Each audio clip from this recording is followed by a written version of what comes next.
Okay, so because apparently doing 7 hours of streaming World War Z today wasn't enough game streaming, now doing one on Crossout, although this one will be a lot more technical rather gameplay-wise, as me doing these update and analysis videos generally is. I'll have Crossout going in the background playing hopefully some sweet tunes. Maybe there's an initial new one released, but it's really dependent on Xbox wanting to play nice via the app, which historically it hasn't, so might just suck. So we'll see how that goes. So to begin with, the Frostbite Assault update already dropped, which is interesting because normally it doesn't drop the night before. It drops like in the early AM. Well, not this early, but in any case, so I'm not doing the video now, and technically it's a different day than yesterday, so technically I'm not doing more than 7 hours of streaming in one day. Not that that's important for any way, shape, or form. So to begin with, a bunch of details for parts we already know, though I will spreadsheet them as per usual. They have a story trailer, which has the worst voiceover I've ever heard, and it doesn't even really describe anything. So there's that. There's the actual preview trailer, which has a slightly better voiceover. Expedition to the northern Waterkvarn base. Captured by Lloyd and the Ravagers, the Northerners managed to find a refrigerator. But not really. And then that's just previewing the items, which I'll go over. So did the math for all this as per usual, and I made a post about it as per usual. So the rough math was based off of what we already know is in-game. We have our daily set of challenges, which adds up to 1,500. To be fair, I didn't actually double check this. Maybe I can do that on stream by just farming badges. But it's been consistently that way for literally years. So I imagine that math is correct. And then we have our 4 main challenges. There are 2 additional challenges. And there are 17 total sets. So 64, 16 more sets there. Easier math here. 16 more sets of these challenges. Although I didn't actually do the actual math on days. It might be higher than that for the dailies, but if so, only slightly. So if we did 119 sets of dailies, gives us, nope, the math exactly adds up. So the event is lasting exactly 17 weeks from front to back. So we have, I guess I can just stay in the actual spreadsheet for it. So we have our EXP for each of those. So the main, which is the main weeklies, and then the dailies. Dailies worth 1,500 for each complete set of dailies complete. You get 7 of those per week. Weeklies reset weekly. They end in batches of 4 and 2. Gives you a total of 35,500 EXP, which is consistent with prior season Sky Raiders and Road to Singularity. As a result of it being slightly shorter than Road to Singularity, the total EXP is different, as well as Polar Lights. But they, as you can see, kind of weren't consistent for a while with it. So in any case, the total EXP is the same as the prior event, 603,500. The EXP per level is still 5,000. That means that you get a total of, this EXP is just the column, so you get a total of 35.7 levels off of dailies, 54.4 off of mains, 30.6 off of additional. So that means that you get a total of 120.7 levels, which is the exact same as the last battle pass, because it was the exact same total EXP and total EXP per level. You start at level 1, which is to say once you get 5,000 EXP, you get the level 2 reward. And when you buy the battle pass purchase, actually, again, something I didn't check. You can tell I'm making a lot of assumptions because of how late this dropped, but the history has been consistent, and you can't buy the battle pass yet for console. So let's find out, shall we?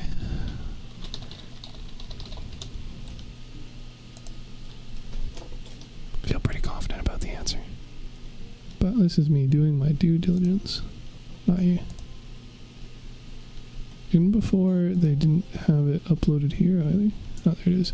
So Season 13 Elite gives 15 levels, and then this one gives 1 level.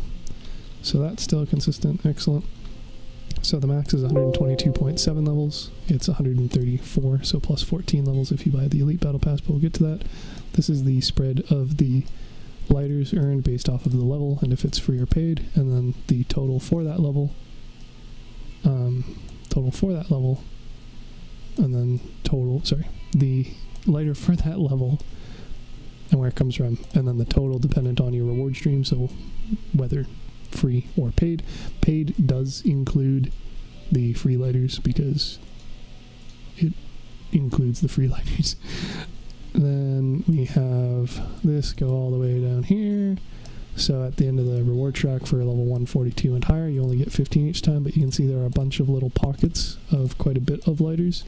So most notably, compared to last season, the total was 970 lighters for the free and paid stream together. And then you got another 810 possible as extra levels in the last 19 levels.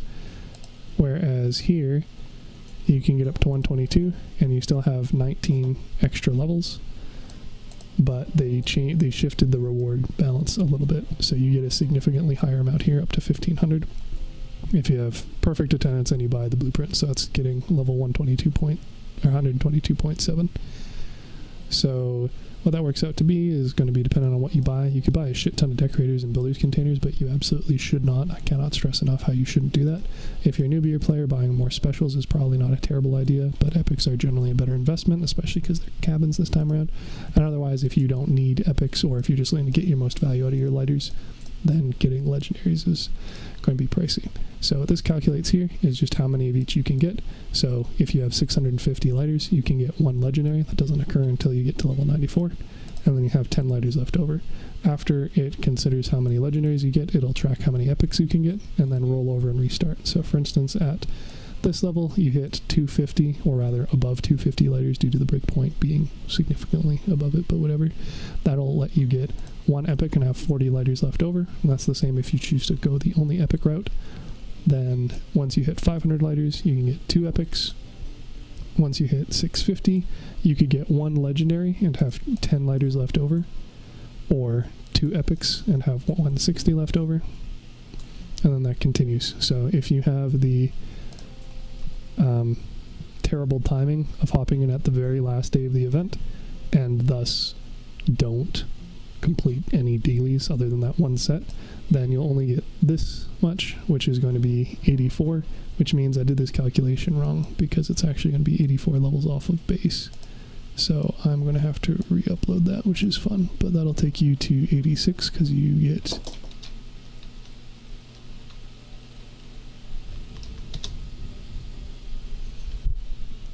85 levels from it, and then you get 1 from start and 1 from EXP. Okay, so I'm doubly wrong, so that should take you to 570, so we will delete this post before more people see it.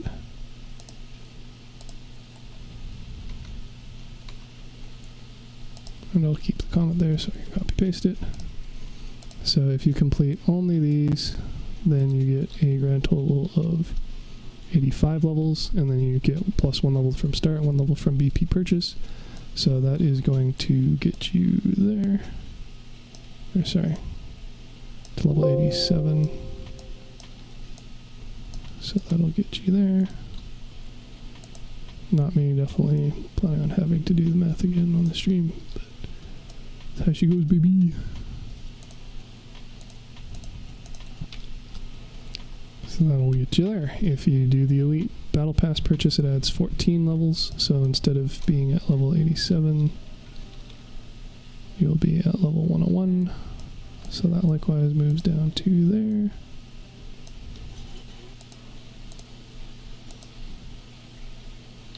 Let's do it this way first.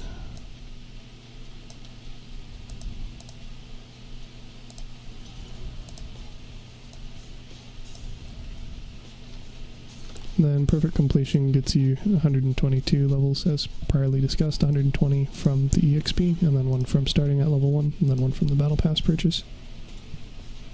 So that one, the answer I'm more confident on, that'll get you to level 122, which lets you have 2 legendaries and then have 200 lighters left over, or you can get 6 epics with 0 lighters left over. If you have the Elite Battle Pass purchase, it adds another 14 levels, so it takes you to 136, which lets you get 3 legendaries with 30 lighters left over, or 7 legendaries, or sorry, 7 epics with 230 lighters left over. Of course, you can mix it up and do some of this and some of that, but that's going to be your own personal choice. And then you can buy additional levels after that if you so desire. So yeah, that's the breakdown, which should actually be correct this time, so we'll make a new post about it, and then I will also reorganize it to be consistent, reformat the title to be consistent with my prior posts on the subject.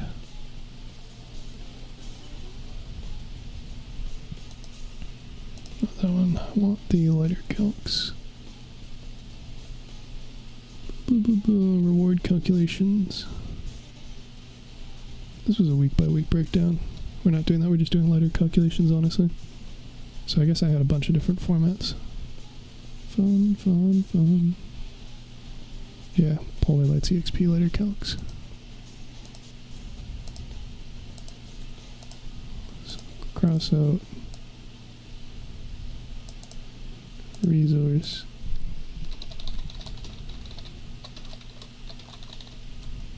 What did I just say?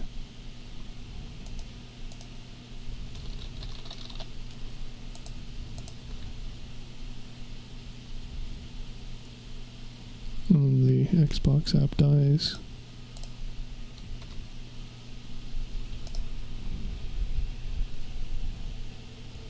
I post, everybody who's on mobile cries about the formatting or lack thereof. And then I copy paste this there.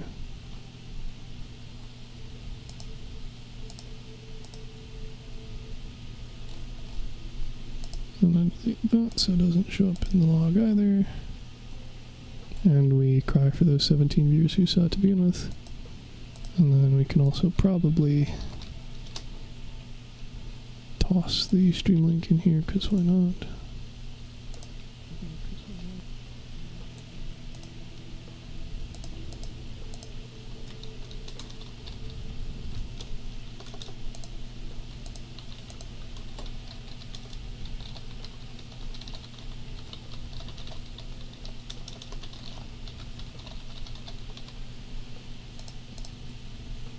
Double check that that's actually working. Butte. Close that. People are complaining about all of this stuff, which is fair. XP calcs.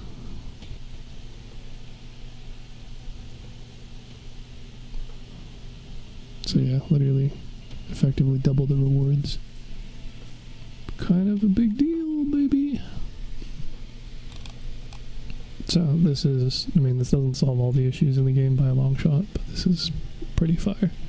And since 2 of the new items are best used in a set of 2, you can get away with buying one of each of those with lighters. So you can have a 12 energy build with the Jotun, and you can have a 12 energy build with the Narwhal, and then you just ignore the Scotty entirely, or you could spend both of your additional legendaries to get 3 of the cryo throwers, which I would suggest against, but you do you. So that's exciting. Yeah, so 2 and then 200. So you'd be 50 lighters short of being able to also buy like another ruin, which they've exactly planned here, where there's a breakpoint where you don't get plus 50, you go from 200 to 215 to 230, and then, but whatever, that's how she goes in any case. So actually my math is completely wrong with that, because the Jotun is a epic, so you could get 1 legendary, 1 epic, and then you would have another 400 lighters there, so you'd have 600 lighters left over, so you wouldn't be able to get 2 legendaries and an epic, but you could get 1 legendary and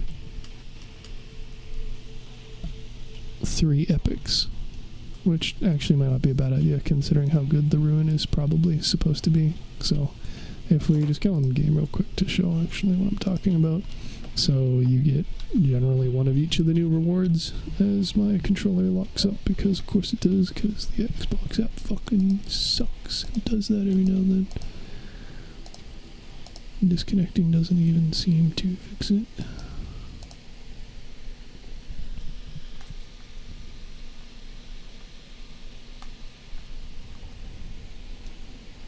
did this time, yay for me. So we will get 1 Jotun. Generally speaking, you want to run 12 energy of weaponry on a build, so unless you're mixing this with something else, which you probably don't want to, but you could, you'll have 1, you'll need 1 more. You'll have 1 fused ruin, you'll probably want another 1 or 2. You'll get 1 Yeti, you can only have 1 on a build, so you don't need to get any more of those. Curious about what the other...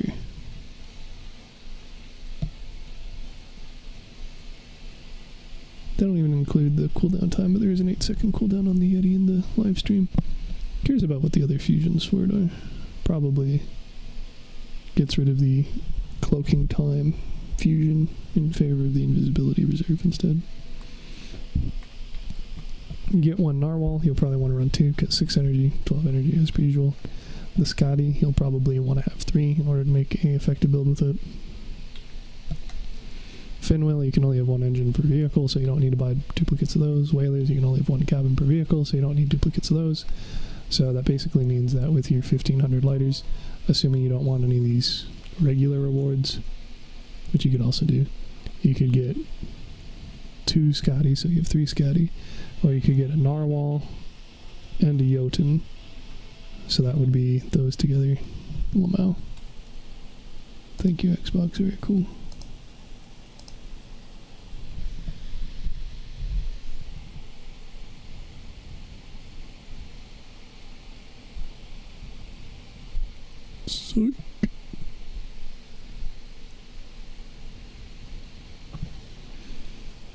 So Jotun and Narwhal, 1 of each. Alright, bro. Jotun and Narwhal, 1 of each is 900 lighters. So then you'll have another 600 maximum, ideal circumstances, and then you can get 2 more ruins in theory. Which would give you, I think, about the 60-second, 75-second mark, depending on upgrades or not, of cloaking time total for the Yeti, which is pretty balla. Otherwise, you could get the same thing, so multiple epics and 1 legendary, or multiple legendaries with your lighters with just these items that are available all the time, but these items are available all the time, and they also show up fairly frequently in upgrade events and, you know, other battle passes like this. So personally, I wouldn't grab, like, any of these. But you do you. Likewise, why these things are going to be stupidly priced, because not only can you not buy the battle pass yet, for console you can't buy the levels, but I guarantee these things are going to go to, like, 10,000 each. Pretty easy, if only for 1 purchase, and then drop back down after. But like the normal garbo of, oh, you want to make a Yeti? Well, you need multiple ruins. Oh, you want to make a ruin? You need multiple summoners. Too bad you weren't around during Return of the Founders. Too bad piercers require engraved casings, and engraved casings were discontinued from the game outside of market. You know, the good stuff. So these regular items are going to pretty much be prohibitively expensive. As it crashes again. Nice. Basically, I'm not going to say requiring, but effectively, realistically, requiring you to buy the battle pass, grind, get the lighters, and buy the items if you want to have any chance of getting them as a newbie without splashing a lot of cash.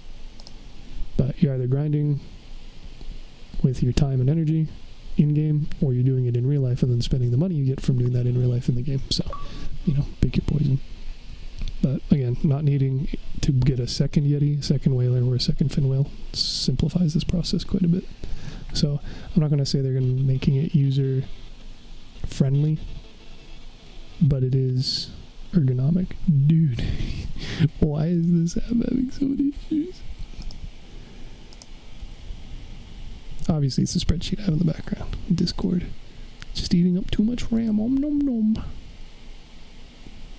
To be fair, streaming is probably an issue, but it shouldn't be this much of an issue. Well, in any case, we just need the cool tunes in the background. At the moment, we don't actually need to... it's also possible to change the network again, but it shouldn't have. Depending on seeing how long it says it's connecting for, that might be the case. But last time I actually had more issues when I was on the same network, and I'm currently on the same network, and my NAT type is open, which means it's 100% the PC, which means it's 110% the app's fault, which doesn't shock me either. Okay, Google Chrome. That's not very cool of you either. I'm gonna have to swap to ye old Firefox or Opera at some point, baby. I don't think the issue is actually the RAM, though. Of all things, you'd hope that that's not the bottleneck for streaming a game.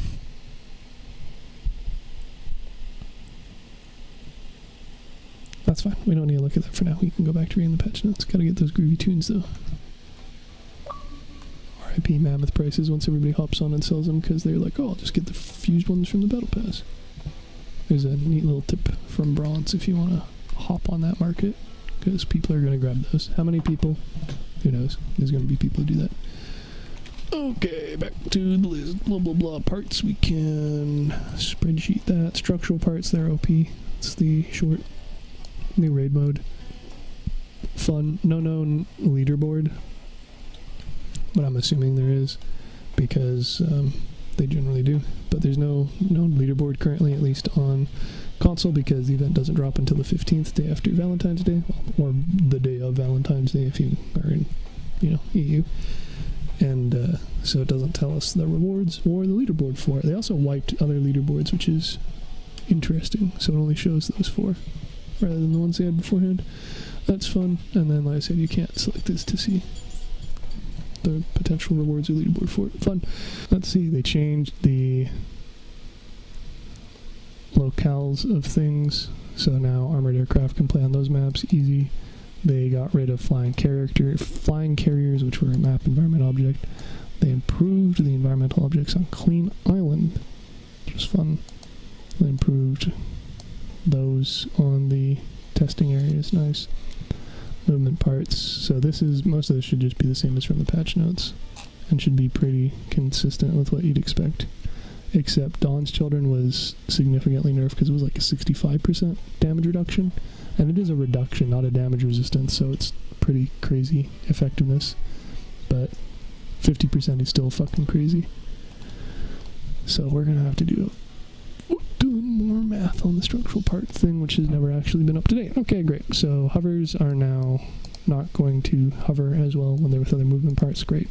Mechanical legs are now not the same category as hovers. Also great. Works for me. I don't care. So now you can rotate in spot quicker now, because you don't need to be having 0 longitudinal movement. And yeah, you don't have issues turning, where beforehand you definitely did. And then I just drifted the rest of that time. Cool, so now I can have the music in the background as I stream, and it's not an issue. And then I can do it with like a 30-second delay. Delicious. Okay, so now you can turn faster. That's good. I'm also an idiot, and I probably should have shown it with the slowest ones first. So we will... I can't believe this is working. This is the most stupid thing ever. I don't suppose turning the low latency mode back on is gonna play nice this time. As I immediately flip. Yeah, you guys saw that in lifetime. I mean, it's kind of working. And it's dead again. Okay. Fair enough. Oh, and then we get a spam bot, which is precisely part of the reason why I do. And of course I don't know how to fucking do admin options when I'm not logged in. He's hoping it doesn't show my info.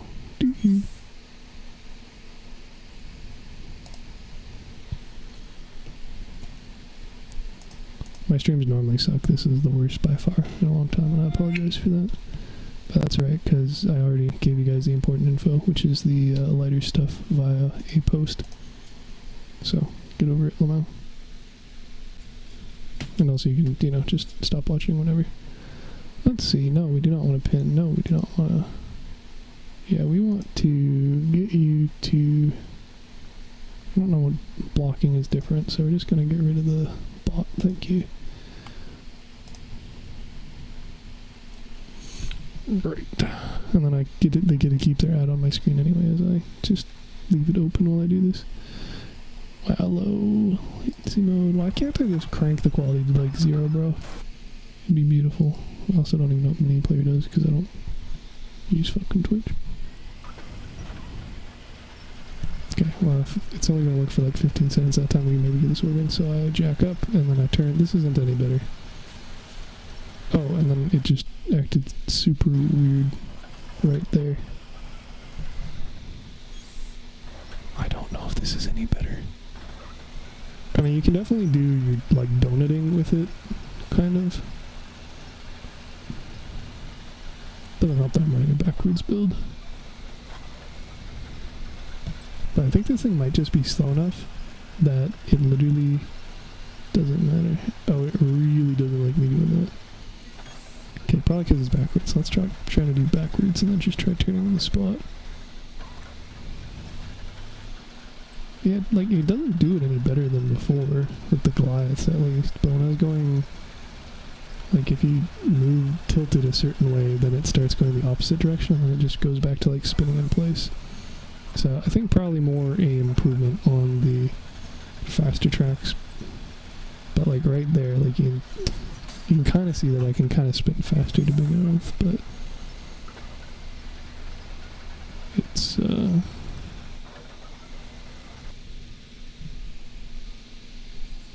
kind of wonky. Might just be the control scheme I have. Okay, great. So we'll turn that off. So we got those sick tunes in the background while we do the restream ever. Let's see, reduce friction, which is weird. Because that's a nerf. That's a significant nerf. And also, I was driving on the ground with the small tracks, and I was basically fucking donating with the small tracks, and they didn't lift up off of the ground and flip, which seems to imply they still have significant friction, but whatever. Suspension. Oh, that's good. That's cool. I wonder by how much, because what it used to mean is like almost all wheels had the same ground clearance, other than the low clearance in the Stallion. And like the outliers like Bigfoot or Sabbath or whatever.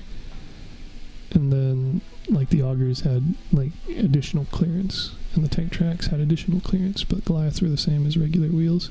So I'm not sure to what degree increased suspension actually changes. I don't think they increase the height off the ground.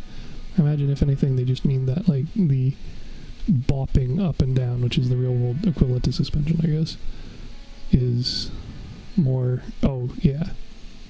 Okay. So the YouTube, why would you move on to another stream while I'm still streaming?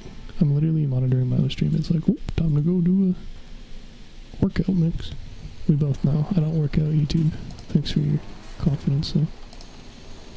Okay, so probably helps if actually. So you can see the. You're gonna have to wait because.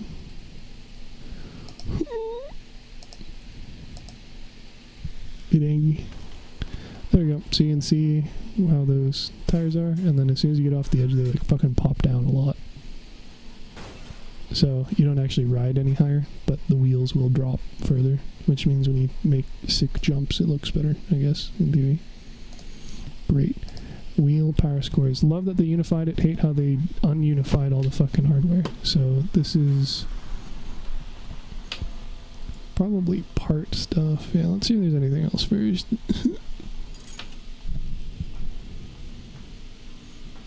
Updated clear. Oh, that's actually pretty good.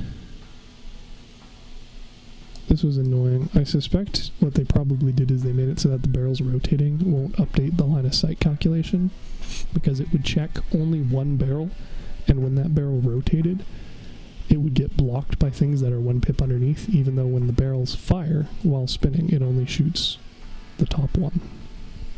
I'm hoping that they change that. I don't know.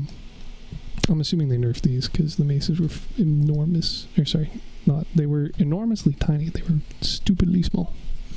Hopefully. Let's see. Improved display of images of resources or confirmation for important actions. Oh man, that's good stuff. Color. Interesting. Okay. Oh, well done. Alright. Got a new theme, which will probably have that background. New Mastodon sound. How exciting.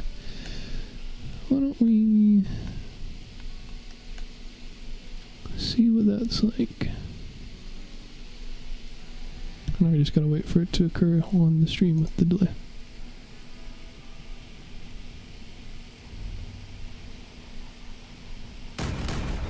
Nice. Sounds crisper. Not against it. Let's see. I don't even think I have any shotguns on any of my builds, so I don't even think I would be able to realistically check how the mace hitbox changed at all. I guess we can just search the most popular builds for them of all time and see if the weapons are completely jank. I really, really, really hope they didn't nerf them. Sorry, I really hope they did nerf them. I hope they didn't buff them and make their hitboxes even, like, better. Well, playing around with some of the top builds of all time. Let's see, which ones do you have, like, the most buried maces? They still seem to have full rotation, so whatever they changed, I guess it wasn't their firing angle. Which I have on the other screen, but I'm not gonna bother showing it because it didn't seem to change anything. Great, okay. What about the waltz? I don't have any build for that again, but I can probably find one with the super ganked angles fairly easily because everybody's having that issue. Oh yeah, they fixed it exactly as I said, so... Nope, they did not. Great. So, the problem still exists, which is that you can have the top barrel, which is actually the one that fires at any given point, not obstructed, but when it spins it updates the firing angle. And so you can just have this infinitely, which is of no fun and of no use to anyone. So, shrug. I don't know what they accomplished. Alright, weapon types that can be used to complete daily challenges. Uh-oh. Did they make it better? Let's see, machine gun, rapid fire machine gun, or combat laser. Ooh, and it has a new thing showing all the different options. Look at that. So that's very nice. It's very convenient. Now I can go back to running a overheating shotgun build with an Aurora, or you could run a reloading build with one of each of these, each of the three weapons, assuming that it's still machine gun and peripherals and shotgun and peripherals and cannon and peripherals, and not that they added any new types. Guess we'll see. Ooh, I like that. I like that a lot. Let's see what we got. Okay. Oh, shit. Damn. How did they not include this in the fucking live stream or anything? This is ball as hell. That is a significantly different look to it. Well, I'm going to tell you right now, guys. You better put some more money in them, because those prices are going stonks, and they're going to be 100% worth it. Look at that. Look at that shit. That's good. That's real good. Then we actually have my... Ooh, they reordered them, and they're... Yuck. So they reset the position, so you'll see that those aren't valid, which means that you're going to have to do multiple rotations, whereas beforehand, they were always given the right vertical and yaw, effectively, configuration. So when you placed one, all you had to do was have the newbie placed, like you could rotate yours, and then all that newbie would have to do is place it, and it would be the right orientation. But now, by default, it's going to be a different rotation from the looks of it, unless they also updated the default position, which they also did, so I got ahead of myself. There you go. So I guess you can just have it done that way anyway. So now by default, any newbie who puts it on their build will have it in the right orientation. How convenient, because by default it was like that. So then what you'd do is you'd have yours placed like that, and then any newbie who placed theirs, it would be like that by default. So they have solved that issue by not only making it looking way cooler, but also changing the rotation. So they did like multiple of my like I didn't like not specifically. I'm not taking credit for it or anything, but of the multiple ways I thought of that they could improve it, they did it. So that's cool. That's nice. I like that.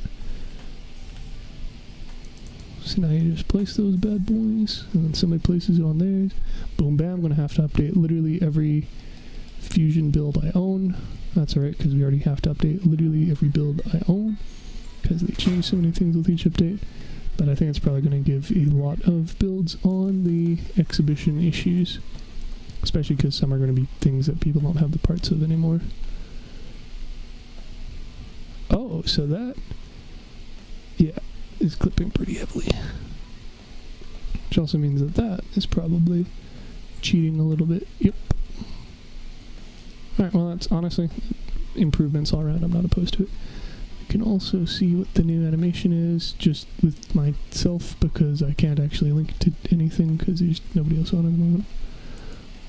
Oh, what? What? Okay, now we're gonna have to...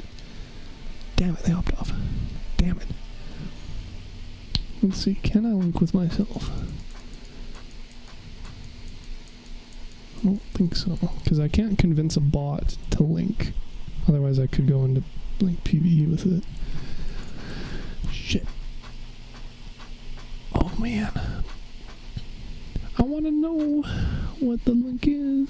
I want to know what the animation is. Alright, well it looks ball as hell, so that's half the battle right there, and it's winning it. I would like to think that it looks like there's a light, which seems to imply that it would be like lit up when you actually connect, but I'm not 100% sure. This is looking Paula as fuck. And possibly prepping for updated use of coupling modules in the future. Wink wink, nudge nudge. That'd be cool. Alright. Contact, beautiful. Painting master, price of lunatics faction, still probably some bugs at sea. Okay, I recall that there was a bunch of posts about it. Omni would not start moving forwards or backwards unless it came into a complete stop. I thought that was a function, I'm not gonna lie, to reduce the amount of like the angle that you could change momentum of, because that's how mechanism wheels work anyways. The front and back pair work antagonistically dependent on the direction. Alright, they fixed that, that's good. That's funny. That's good. That's hilarious in the worst ways. Cause an explosive drone. Oh shit, that's on. Oh god. Oh no. Well, raids are gonna suck. Raids are gonna suck. You're gonna have a shit ton of shotgun drones. Well, we should probably edit our comment there. And ignore everybody else.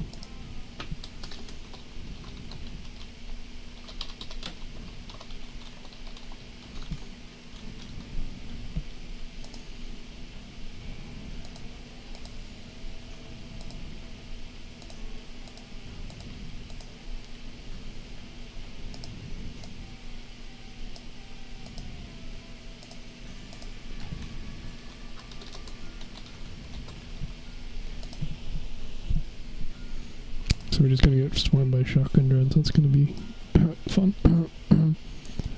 Oh nice, that was something that bugged me and might have to do with the control scheme you use, or it's not relevant to me and they fixed a similar, possibly even completely unrelated bug, and I'm still gonna suffer from the issue, but we should be able to find out pretty damn quickly once I actually load it to a mission, which we can also do if there's a fire starter raid and find out how bad those shotgun drones are.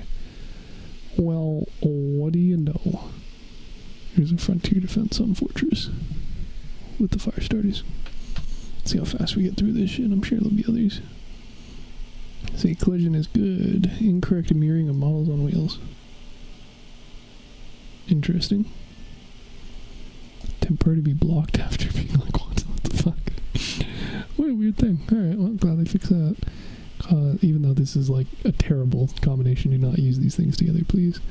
Non-existent free spots to be if there were... Okay, so this is the unintuitive thing that multiple people were complaining about, where they thought they had 32 slots per type of vehicle, which is not the case, methinks. Not enough parts didn't cause the missing parts to be colored red. Interesting, okay. Could enter the game center in create mode, also interesting. Displayed on the wrong player. Yes, that I ran into that. Movement parts with ability to strafe would automatically turn sideways when appearing on a location.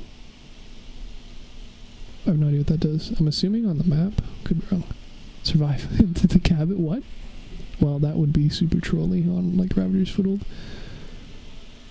Alright. Flickering, sure, I don't have that one. Satellite. Interesting, okay. Incorrect highlighting of tonnage. Yeah, that makes sense. Iced Eye. Oh, that's a new one. Exciting. That's always good, but they never specify which. Okay, cool. So for other things we can track, who do we want to do all the parts things? Not really, but I guess we're going to have to do it at some point, aren't we? Shit. Okay. Pull out the cross-out spreadsheet, baby. So they are unifying the power scores on this, which does spark joy. But hardware is not unified. It used to literally be tier times energy cost. So all things of the same tier would have the same energy cost. So for instance, that is not twice of that. That is not 1/3. Actually, I might be wrong on the math. That might actually be exactly 1/3 of that. But for instance, the Pegasus is 400, but the Omamori is 600, despite them both costing 1 energy. And they're like tweaking values appropriately. So the Iron Seal and the Shiver have the power score of a legendary 400 per energy point spent, despite, you know, it should have 275, but rather than nerf the items even further, which to be fair, they did nerf them to begin with, but rather than nerfing them further, they have them have much higher power score, which breaks the chain, which I don't like, but whatever. And yeah, interestingly, the Ruin is 206 power score when the expanded ammo container is 216. It is 275, which is now the same as the ones that require energy, even though before it was also 216, but fuck it, whatever. Alright, so power score of wheels is made consistent, love it. Common light wheels are now 40. Well, I mean, that was the case before. We only had one pair of common light wheels, but good to know that they plan on keeping it that way for the future, I guess. Common medium are now 50. Rare light are now all 60, which is a significant nerf to that. Sorry, significant buff. Actually, you can see the values over there. Updating appropriately.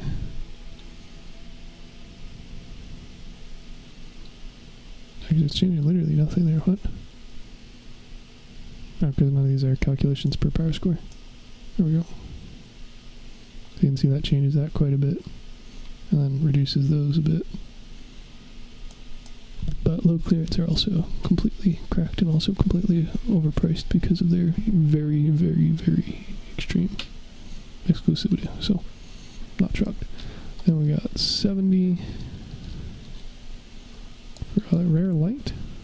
Oopsie. No, that's right. So then we're going to see a bunch of these pop as well.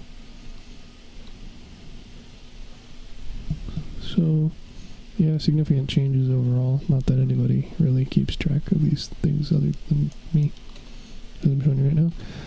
Rare heavy wheels, so slight buff to those. Special light are now 80, so significant buff to those. Fun, fun, fun. So we're going to have more extreme swings from the looks of it. So for instance, Shiv had like grossly high, and they're now actually one of the better options. And then likewise, APC wheels were one of the low, and now they're probably going to be swinging the other way. Yeah, so they went from being like the best to decent, which is fine because they also have disgusting calcs for the Dura and the mass as a result of the innate balancing before including that. So that's cool. Yeah, I like that. Alright, this does not spark joy, but we'll get through it. At least this one's pretty easy since I already set this up dynamically. So we have these damage pass-through parts are the same, so lunatics, why are these in a different order? Whatever. So now it's lunatics is the same, that's funny, they're the only ones that are the same. Fire starters are now 10, 10, 20. Which changes these calculations significantly because these values are used over here, and then this is based off of the items. So it would probably be the easiest way to do this. It'd be to copy paste and hope this doesn't break anything. And we're actually going to copy paste the wherever the fuck values is. Okay, but you could have kept the formatting, bruh. Cool. So copy paste, and then we do a values paste. Okay, I could not care less.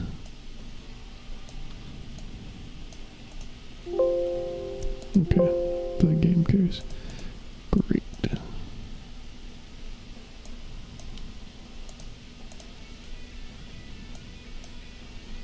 Is it gonna cause issues? I don't think so. Actually, it doesn't matter because I can just copy and then immediately paste the values as values. So now these are all hard-coded, so now they won't change as I update the values. So now we can redo that.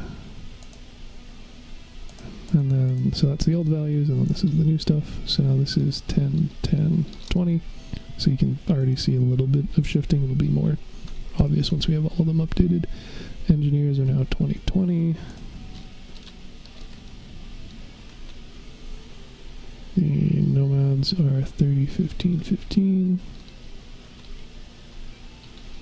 And I didn't have this section merged, which leads me to believe I didn't do all of these values, which means I should... Shit. Probably correct the formula before I go and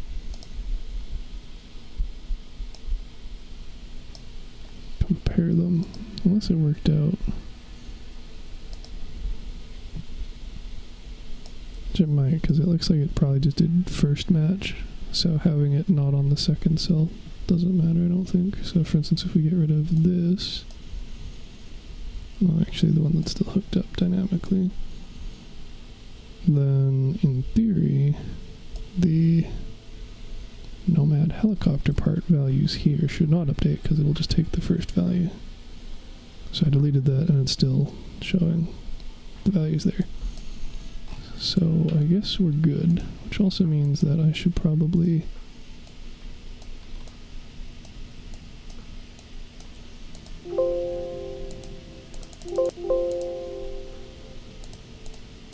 do that, and then likewise do that. Syndicate, fire starter engineer lunatics, and then we do that to represent the same effect.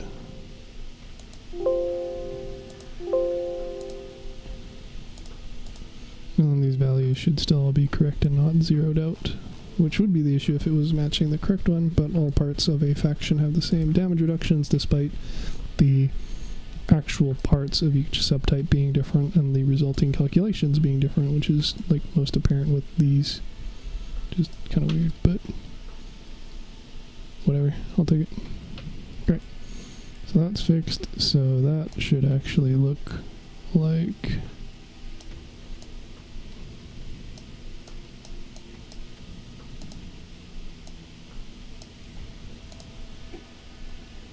not.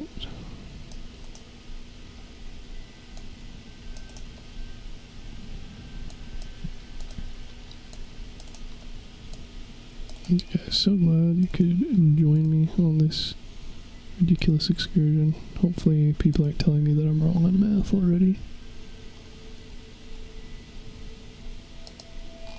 Bet. Okay, so now we can check the rest of these values. So engineers is 2020, which I already updated. Nomads is 30, 15, 15. Syndicate is 30, 0, 15, 30. So significant shift there. Well, it's telling me 0, 0, 40, 50. Another huge shift here. Yeah, okay. That's ridiculous. Mind, this averages too, so what this is saying is for these values to be average this good, they're saying they're ridiculous for this. So ridiculous for this that it like, is irrelevant that these have 0. Mine too, in theory, I'd do this as a calculation per damage type, but also that would literally quadruple the size of this, which is realistically something I'm going to do anyway. I just don't know if I'm going to do it on the stream. Hyperborea is 35, 15, 15. I'm going to be real. I don't actually know. I think these are in the same order they show up in the list. Like in the parts list in-game. So I think we're actually seeing their design doc, which hilariously, would you look at that, looks fucking identical to mine. Crazy that, huh? Oh, there we go. Dawn's Children's in a different spot. Hyperborea, Dawn's Children. Dawn's Children, Hyperborea. And if I go to the parts list, it is Dawn. No, Hyperborea. Where the fuck are these parts? I see Dawn's Children. Where is Hyperborea? Hyperborea is after Syndicate. Which is probably, yeah, that's what I did here. But they're saying in their design they added it after. As per this. Which is kind of weird, but whatever. So somebody may have fucked around with Dawn's Children in the order by accident for some reason. Or they're going to move all the parts list in game. I don't know. Fuck it. Anyway, Syndicate, we have Dawn's Children. We have... And then... Founders... Hyperborea, so Founders is 2020, 15, 15.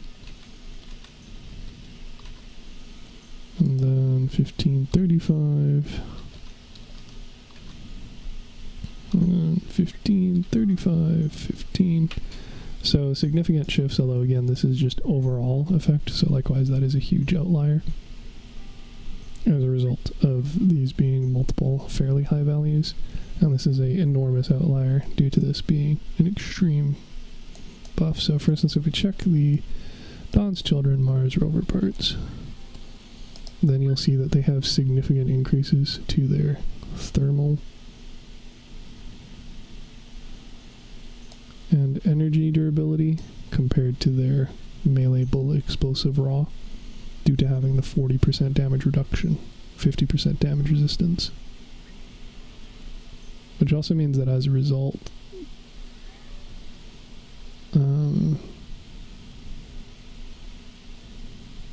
yeah, even though these ones don't get much of a value, these get an enormous value, so then when you average it, so for instance we use the control module as our base mark, so the average is 40. So it calculates this as if the raw Dura is 40, dependent on the mass and other stuff. So that's the change. Do I want to do it on a per damage type basis right now? Not really. Should I? Also probably not really, but I'm streaming this anyway, and barring everybody and their mom flocking over here, which is not the case, and me not being super desperate for a reasonable bedtime, because I was just planning on going to bed early so I could get up early so I could do this tomorrow, because I thought the update was going to be tomorrow. I could just do it now. Fuck, this is going to be a late night for me. This is going to be a very long stream, and then it's still split into 2 videos, so I'm probably going to have to crop all this shit anyway. Fun, fun, fun. Fun, fun, fun. This is already based off of, yeah, so the approximate Dura, and so it averages the those columns, the non-melee, since there's no melee resistance on, you know, any part that we're looking at the average bullet damage comparison for. So instead of doing average, I could just pull the list and pull all those values in. A super complex chart, but also one that actually is usable, because this doesn't really give you any useful information, because it seems to imply that the Dawn's Children parts are not the best in game, but that's only the case when you're taking thermal or energy damage, which, to be fair, should be most of the damage. Oh, and also there's cryo damage now. Shit. What is cryo considered? It is considered its own energy type. What? Bullet explosive thermal energy. Bullet explosive thermal energy. So they did duplicate thermal. So cryo and heat are the same. So we got that going for us, I guess. So in theory, anything that has a heat resistance of 15% has a cryo resistance of 15%. Okay, good. So they, I'm not going to say take my advice, but they arrived to the same conclusion as I did, which is just make them both thermal and equivalent stats. Whether or not they actually made them work antagonistically in opposite directions, I don't know. But for instance, the left heat sink, the Mars rover part, has 40% thermal and 40% cryogenic damage resistance. Beaut. That makes way more sense. Fuck, now I got a viewer. Okay, viewer, assuming that you're listening and I'm loud enough, tell me, would you right now care to see me quote-unquote correct this? So instead of doing the durability average based off of the 4 different damage types, if you'd want to see a chart showing the durability of all 4 of these damage types, and thus the durability per power score for thermal, the durability per power score of bullet, the durability per power score of explosive, durability per mass of all 4 types, etc. Or is this a significant overview of the values as they currently stand and the values as they used to stand for the information you want to use right now or the near future? Because I'll eventually probably get around to changing it. Whether or not I actually do that tonight on the stream right now, you tell me, because we can also analyze a shit ton of other parts. So, oh, look at that. I literally just had to read one more sentence and it would have gone over what I just found out. Let's see. This was true beforehand, bro. That's silly. Best durability to mass ratio. That was always the case. Higher durability per mass per lighter parts. Oh, they're saying now is in before the update. Gotti. Okay, well, because it used to be the heavier parts had higher durability per power score and volume. They were more dense. And they were cheaper to carry on heavier builds. But they ended up being heftier significantly. So now, what have they accomplished? I mean, obviously, this data is kind of murky anyway as a result of, again, it averaging the different damage types. And Dawn's Children have a fucking ridiculous damage type reduction. Because you'll literally they'll take half damage of that, which means they take so much less damage than these other values. It just stomps it out. Because with damage reduction, every extra 10% goes that much further compared to the remainder.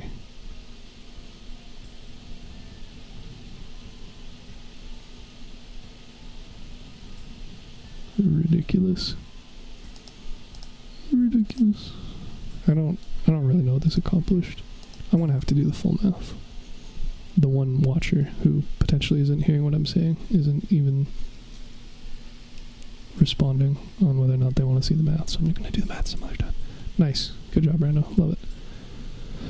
Let's see, they have now. See, they say now, but they said now as in beforehand, and now they're meaning like now after the update.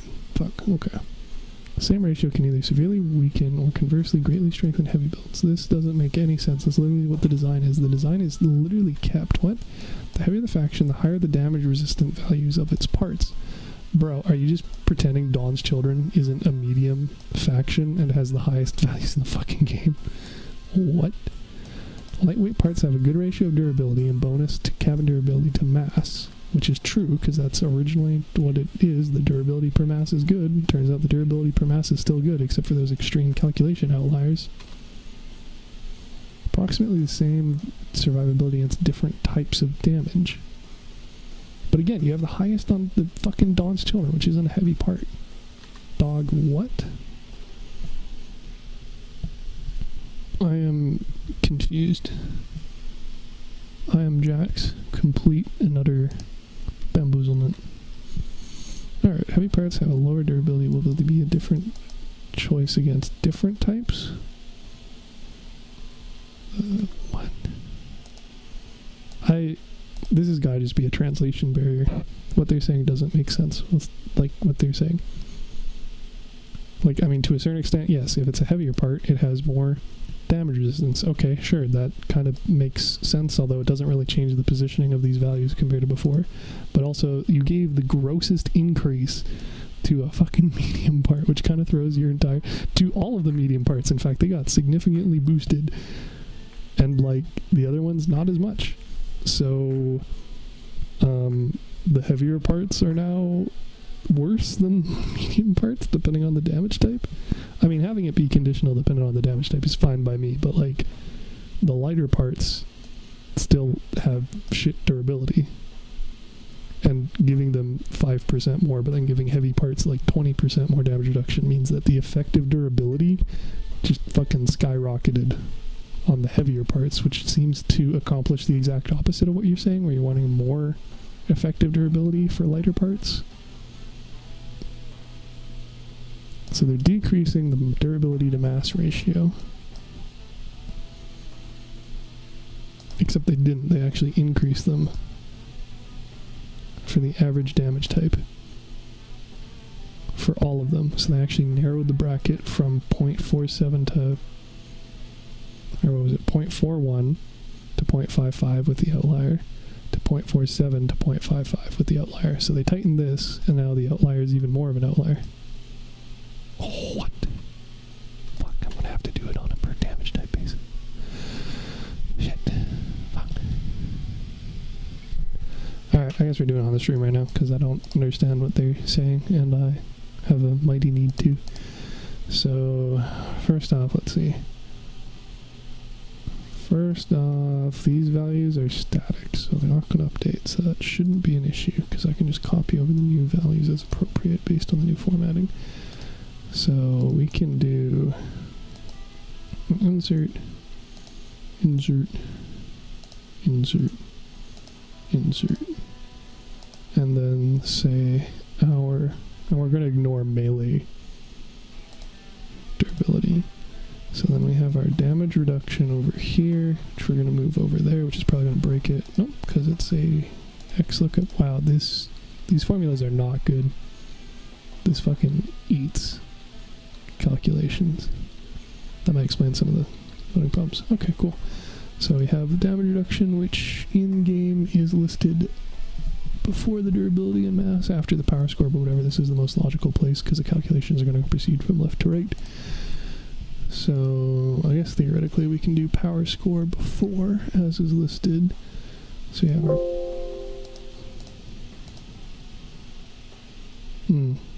yeah. Okay, I'm just going to leave it there for now. So instead of our effective dura, which is an average, we are going to want the... This is going to hurt. Going to break anything. Of course it is. So now we have our durability. And we have our raw durability. Do we care about raw durability? Probably not. Just like how we don't care about melee durability. So now we can, instead of pulling that value, these are hard-coded, so I'm just going to put them in a gray background so I know that. Sorry, no, I'm going to leave them as a white background. I'm going to show that these are automatically calculated so that I don't accidentally muck around with doing the formula manually. Oh, that looks terrible, but whatever. And then our power score is yoinked E. And then we can theoretically do O to R. Instead of averaging, we just say look up the value in there and return O to R.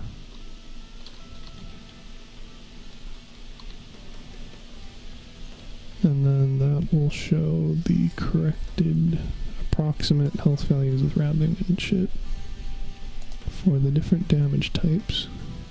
So our super cracked Dawn's Children part is 30, 50, 30, 30, 50, 60, which again averages up to 40. That's 43 here. Funny that. I don't know why I said 40. I don't know why it said 40 earlier. Because I highlighted the same list, right? 30, 30, 50, 60. Oh, it must have been because I highlighted the melee one as well. Yeah, okay. That makes sense.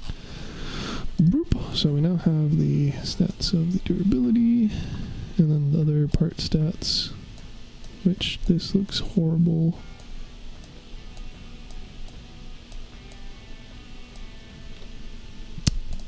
Because technically that goes there. That encompasses that. And then we can move that there, even though it looks ugly. And do that. And this is approximately equivalent to how they show in game, although they don't calculate the durability. This is hidden value. This does not spark joy. Okay, and then now we can calculate these on a per value, because these were just based off of the average, whereas now we can calculate it per, which also significantly lengthens this side. So we now have our 4 different types. So actually that just needs to go there. And that needs to go there. And then instead of that by that, we say it's that. It's going to be a fixed value, so it's going to stay in a Y cell. And it's power score divided by durability is easier. No, that's not more intuitive. So now we do the same thing. Durability per. That's going to be the other way around. It's going to be. Shit, so I almost want to do it the other way, don't I? But we'll reorganize it if need be. So now we have the durability per power score of each of these by copying the formula and squeaking it over. Except I didn't do it the way I was supposed to. So that's explosive thermal energy, which is the same because that doesn't have any innate damage resistance. And then we do the same for that, which carry on down. So now we should be looking at, based off of this one part, which we take as the best example of the part for that part type, for that faction, based off of the resistances, and then the power score and raw durability, mass volume of them. We can see the bullet durability per power score of these parts, and then we can use the formatting color scale to see that. So for instance, Steppenwolf is the best example of explosive durability per power score. And then we should be able to just do the same shit over here. Although in theory I was thinking it might be easy to do bullet durability per power score, bullet durability. Well, actually I guess that makes sense to do it that way, because that would actually be what you're looking at. You're looking at for a specific type of damage. Which is, this isn't going to be the correct phrase, but in theory it's kind of like a longitude versus a latitude, which again is not the right term at all. I want to do this, probably just rip all of this, rip all that, and then say bullet durability per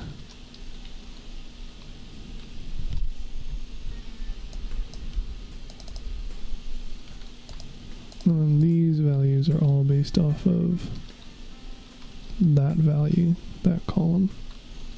And then we can do a reference, so it's BD by AY, D by BH, BD by BI, and then we should be able to copy this over, and now it'll be the explosive durability per, which again for these top values should be the same, because this doesn't have any damage reduction. So in theory we copy paste these, but these values should be different, and they're not, which means I messed up. So what did we mess up at? This is,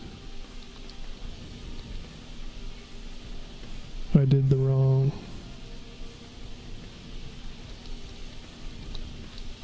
Yeah, it doesn't like how I did it because it shifted it over 3 columns, so it's considering this as the energy damage, but that's, I mean, that still works. It's just I didn't want it to be energy damage, I wanted it to be explosive, which feels bad because I don't want to have to manually reference all of these.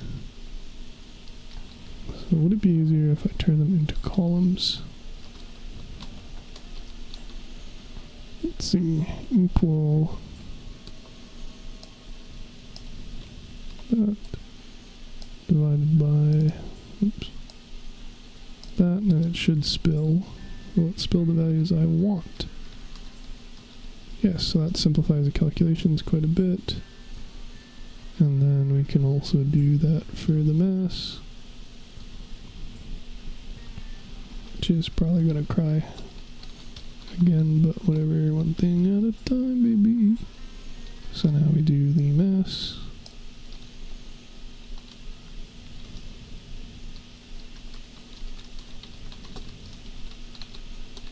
And then we do BI. And then we make this a hard reference because we don't want the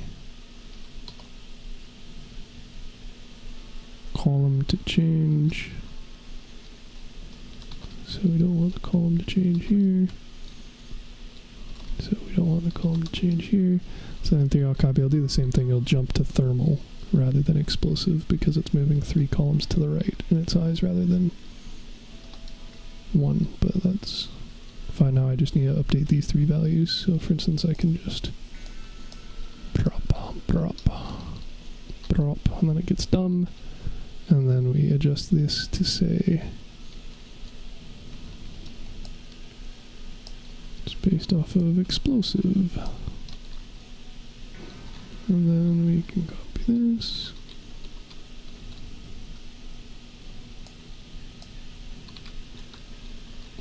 Update.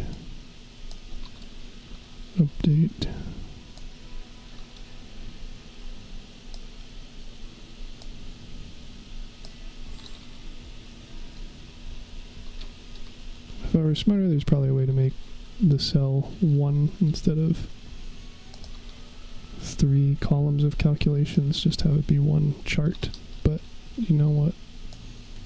Fine with this is. Actually, I know exactly how I would fix that, but I'm not going to worry about it right now. Now we have the energy,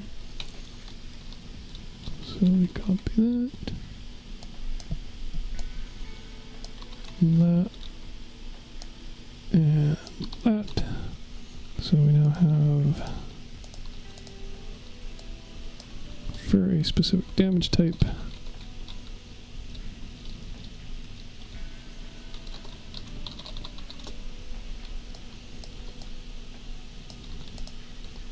that, and we will copy this formatting and apply it to you.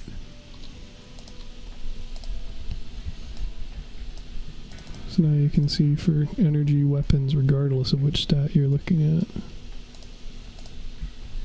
Dawn's Children's are going to be the best for energy and thermal, whereas for explosive it's going to be Steppenwolf's Scavengers, and Bullet is going to be Hyperborea and Nomads. So this makes sense, and is better than, I think, doing the per power score mass of each of the 4 subtypes for each. I hope this is more logical, because I think the way you'd be looking at it is you'd be saying, okay, I want to specifically guard against this damage type. So what type of like guarding do you want to do? So do you want to have durability per power score, or do you want to have durability per volume? Which, like I said earlier, if you want to have a larger size with less health, so you want more sacrificial armor to eat up shots and protect like important smaller bits, like with like traditionally this, you know, the spaceship quote unquote builds with their spaced armor, then you'd want low durability per volume. So then you'd say, yeah, I want energy durability per volume. Then you'd say, okay, well, I want to go with that.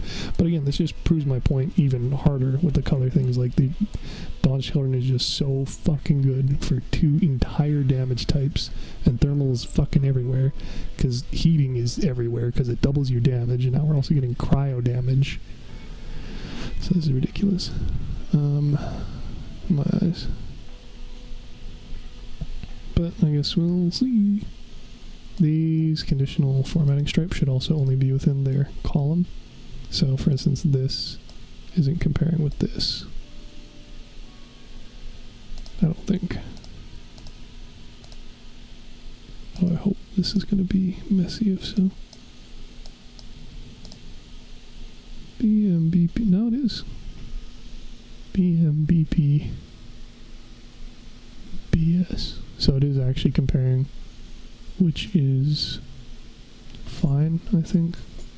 I don't have a obvious issue with that.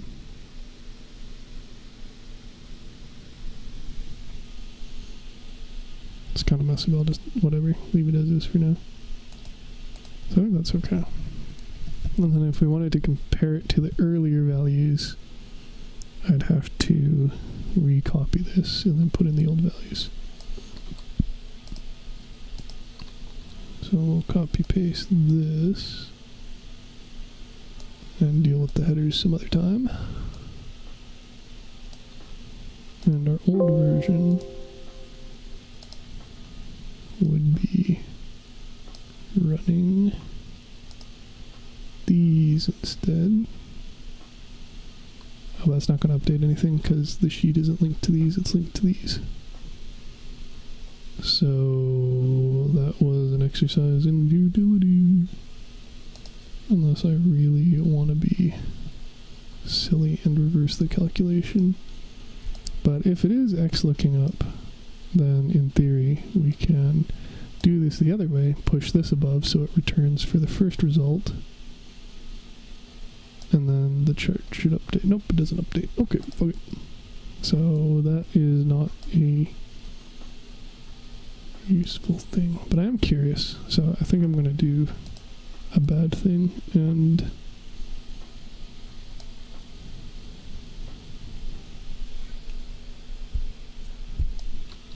do it anyway. Version history, let's go.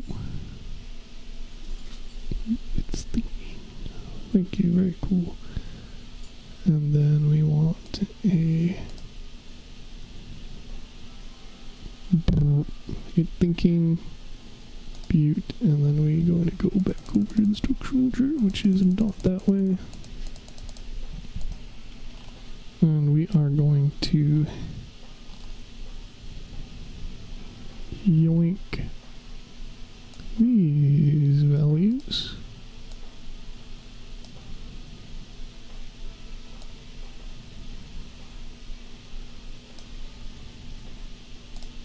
So I guess we could just do the math in here, can't we? Nope.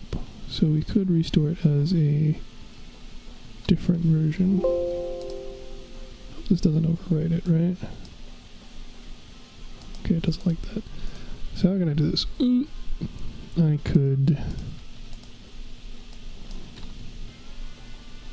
Let's see, we already have these values. So I'd need to update these values based on those values. This is just a huge circle at this point because they're calculating off of what they're already calculating off of. Disgusting.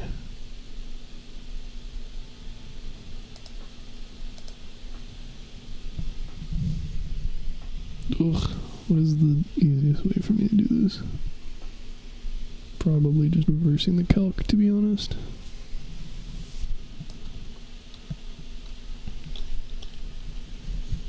That is such a calculation. Well, I guess I could just do it the old-fashioned way. So these are the same, for instance. And then, instead of you having... Well, it would help if I had the raw durability in, I guess. So why don't we just insert that for a hot sec. And then we're going to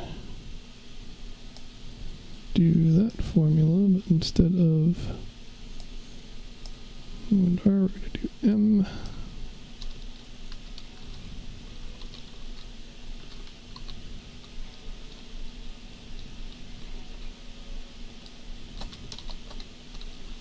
So that's the raw durability, and we are going to paste that.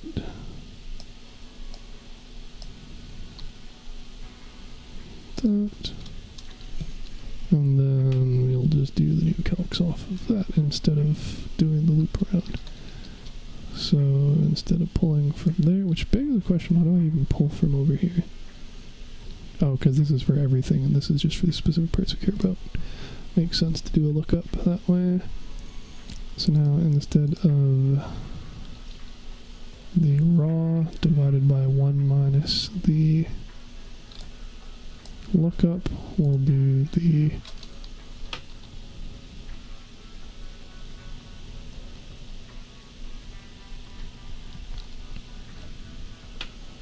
raw divided by 1 minus the hard-coded values.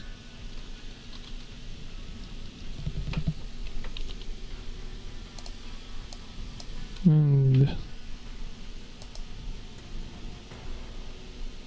I do not understand what, if anything, they accomplish with this, TBH. Let's see if this is correct. So highest is 15%, so 30 goes to 35, which makes sense. And anywhere else where it's 15, it's a likewise increase. Except also it's ignoring the fact that these are doubled, so it's actually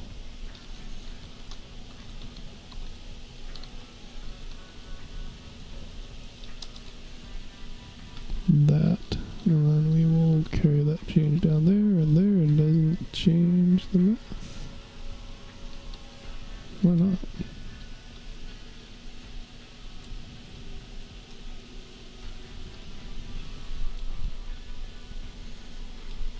Because it's not pulling the damage reduction value. Shit. So the only one that should apply to is these.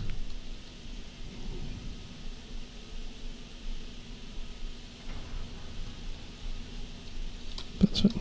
Yoink. Okay. Yoink. Yoink. So those are the same, unsurprising, they're not affected by the changes. And then these all should be correct.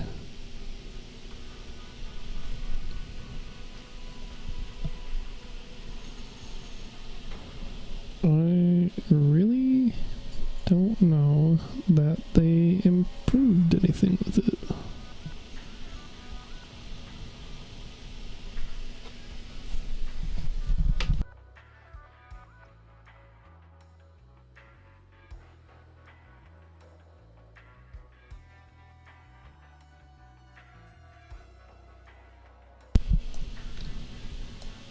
Shrugging intensifies.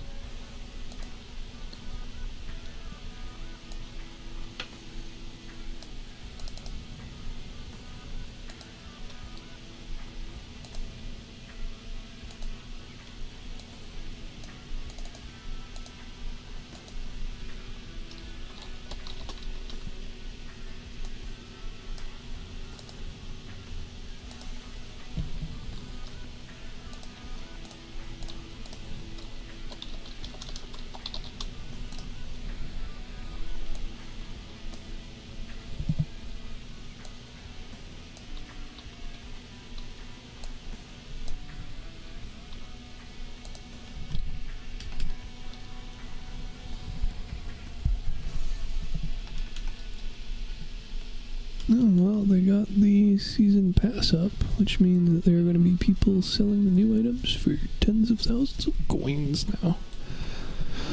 Alright, this header formatting doesn't really spark joy, to be honest, but this should be good enough at getting the values across, assuming they're all correct, which we should probably double check.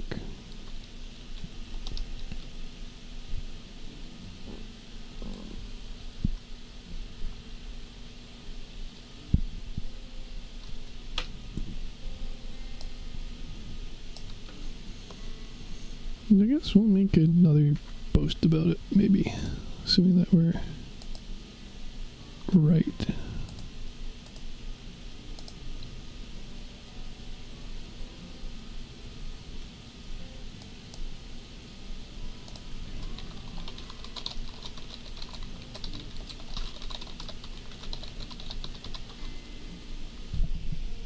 Was it Jotun?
I think the math on that's correct. Yeah, perfect is you could get one legendary and then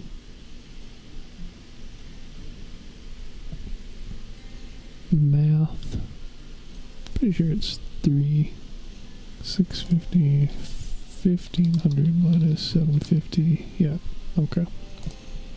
So perfect downs you get there. So if you just do that, and then you can skip a bunch of dailies. I mean, you can't skip all of them. This is no dailies done, but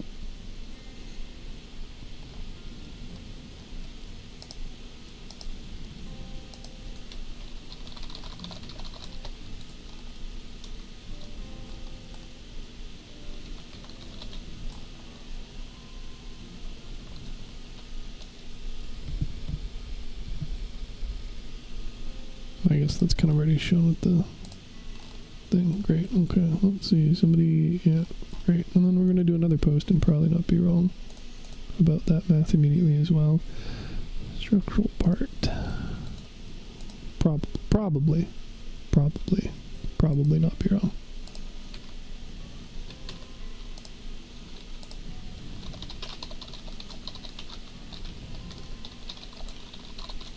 Let's see.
Oh, I guess that is kind of what they're doing. If you look at the top, these ones, they decrease the efficacy of those compared to the maximum outliers, but also not by much. Okay, let's just not.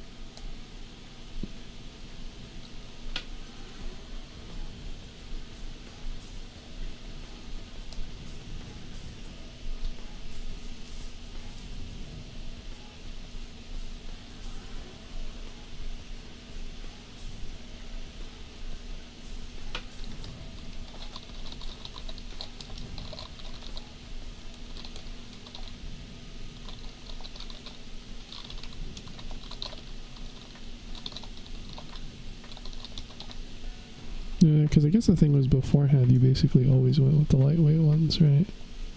They're always the best for the bullet durability per mass. But when you look at the other stats, it's not as, like, super clear cut. So, I don't know.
Weird.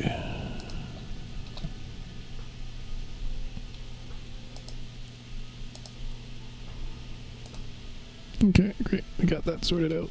Did we accomplish anything with it? Well, we pointed out that this is super fucking cracked. And we're probably going to see a shit ton of Dawn's Children and Nomad parts everywhere. Because between the two of them, you basically have broad spectrum protection. So, yeah, okay. Great. Oh my god, it gets worse. We didn't spreadsheet the new parts. Shit. Lamau. Fuck. Okay, well, these values are already updated, so that's good. So all we gotta do is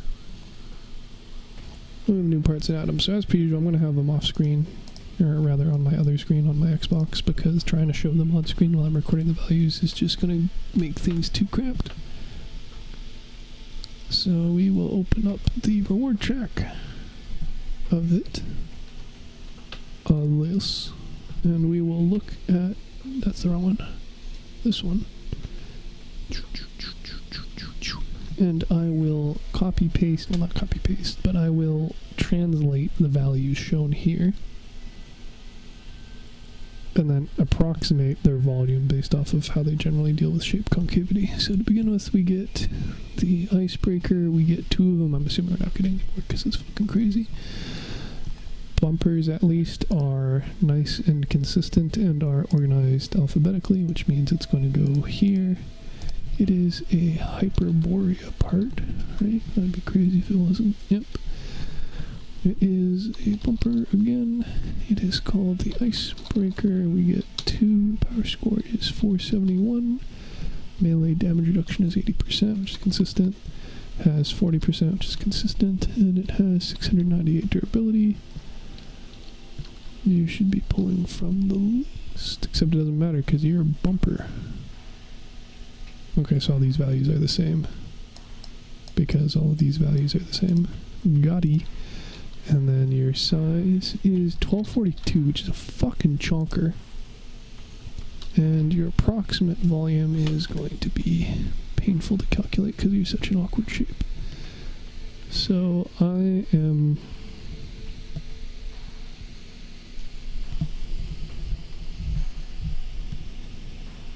I'm going to say, fuck it, we'll figure it out at some other point. So that calculation is going to be borked for the meantime. For the size per volume and throw errors, but whatever. Go to the next set, and we get cast left corners. I believe we get another set later on.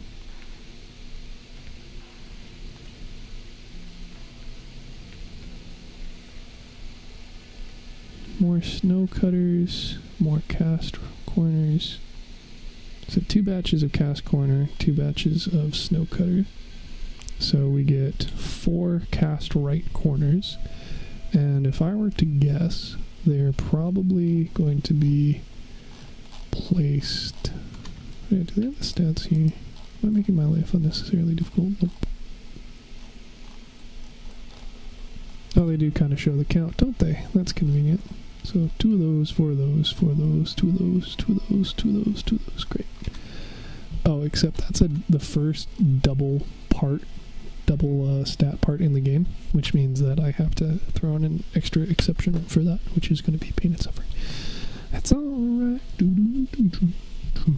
So I'm assuming they're going to put it with the other Hyperborea parts, just because that makes sense to me, and we're going to pretend that they always do it make sense. It is still considered a cast part, interestingly, so when the Syndicate released the second batch of parts via the Patron and related packs, they were considered printed parts, rather than just Syndicate. So this is still labeled as a cast part, which is to say, in theory, it should blend in with this list, as opposed to what I just said with Syndicate, or, for instance, how there is the Nomad's plane parts and the Nomad's helicopter parts, but because they're part of a different subtype, which is, I guess I may as well show you, it's the subtype listed right underneath, just like how all machine guns are machine guns, but some are actually miniguns. So all of the Nomad's plane parts are together, and all the Nomad's helicopter parts are together, but they're all under Nomads, but they aren't intermingled. And likewise, the Syndicate parts aren't even connected to the under the Syndicate parts because of how they ordered them in the list, which is super fucking weird to me. Unless they fix that as part of the update. Let's see, Syndicate, nope. So it goes Syndicate subtype, Hyperborea cast part, and then Syndicate printed type. So they didn't fix that. Quote-unquote fix. It's not broken, I guess. It's just annoying.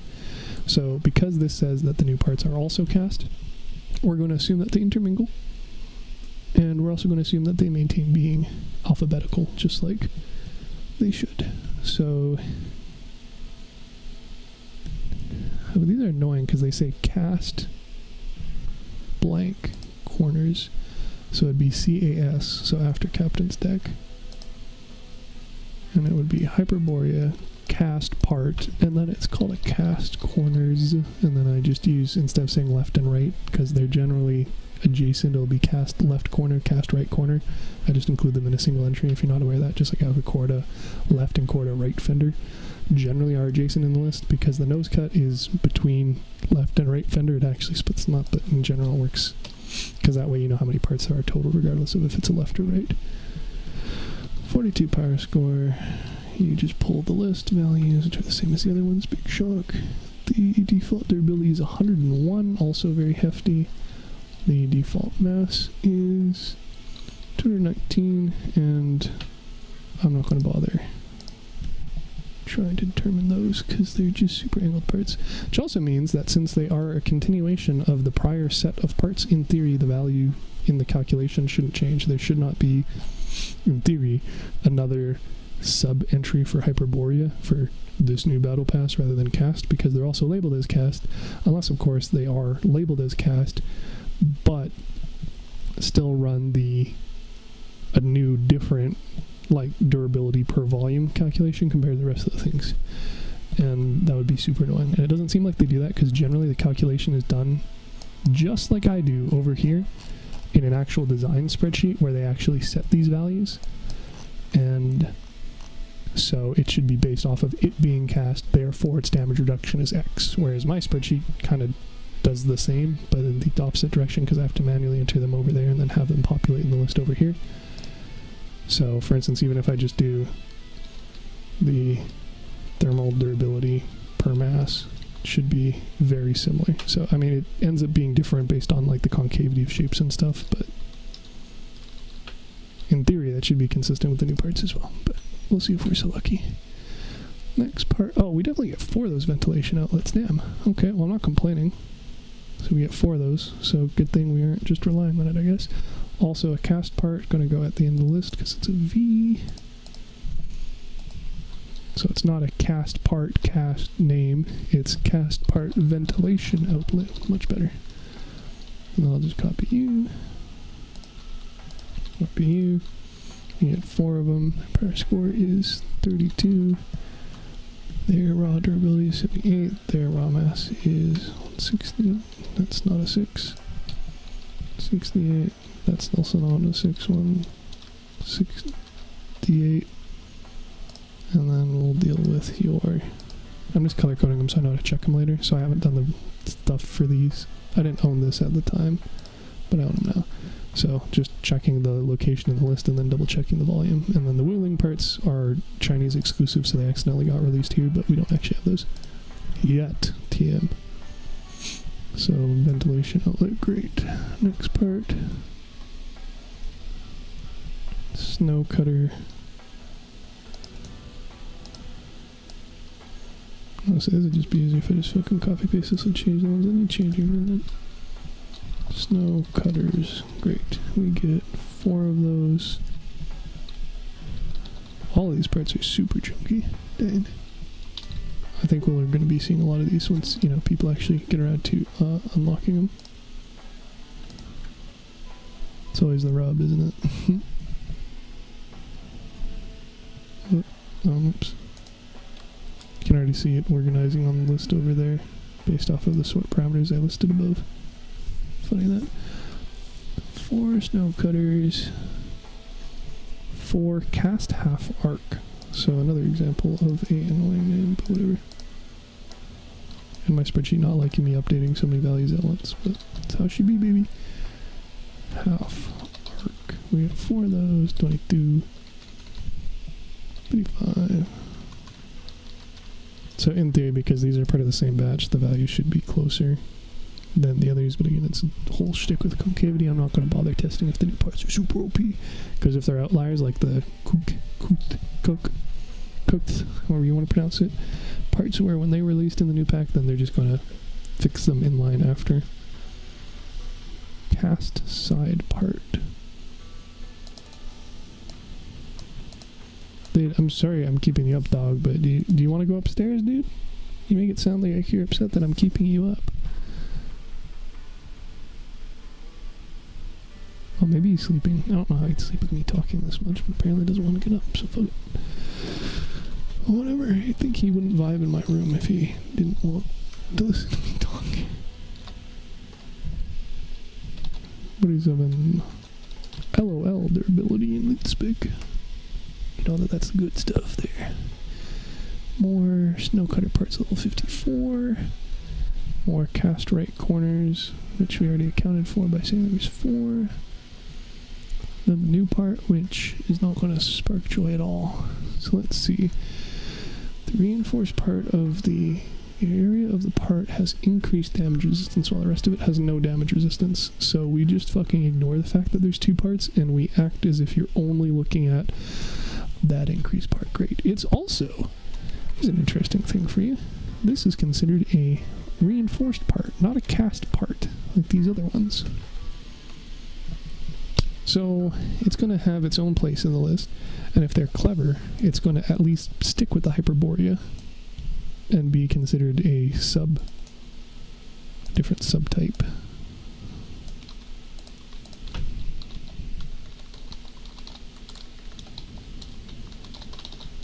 But there's no guarantee that's going to be the case, so we'll see.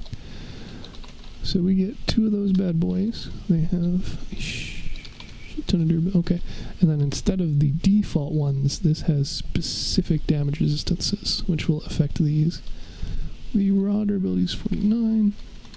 So I guess the raw durability matters and should probably be included in the chart, because now we're going to have ones that have both a raw durability that matters and a specific durability that matters. Whereas before you can say, okay, for all intents and purposes, this has a 312 durability against bullet damage, but now this is going to have X for the one part and only this for the other part. Isn't that fun? Okay, so bullet, Jesus Christ, 85%. Yeah, this is going to be OP. I'm telling you right now. And 50% and 65%. Cool. So regardless of what calculation you're going to be doing, this is going to be an outlier and at the top of the list for all of them. So that, you know, that's fun, I guess. It's also a perfectly square shape, so we can actually already enter the volume of that one. I'm going to just double check the shapes of the other ones. Cast corners are probably fairly square. Let's see. 8 plus 8 plus 8 plus 8, honestly, I guess. 16 plus 16. So approximately 32.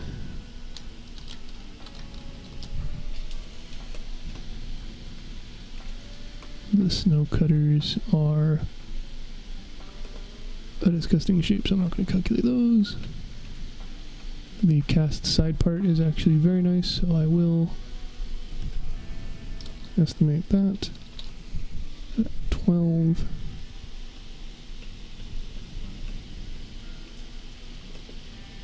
Which is also the size of this one. It's 6 times 2, not 8 times 2. Then we can look at the ventilation outlet, because that was a nice flat part. And it looks like it's basically not because of the concavity of it, but it's going to be very close to being a 6 by 4 by 1. So, like, not quite, but pretty close with how I calculate it, which is just assuming every pip that you can't put things in is a full pip. So, again, depending on how they calculate it themselves, which is probably a mesh volume calculation, which is why you get slightly different values dependent on the different things. Oopsie, somebody is in this stream. Well, I hope you don't mind swapping to the other.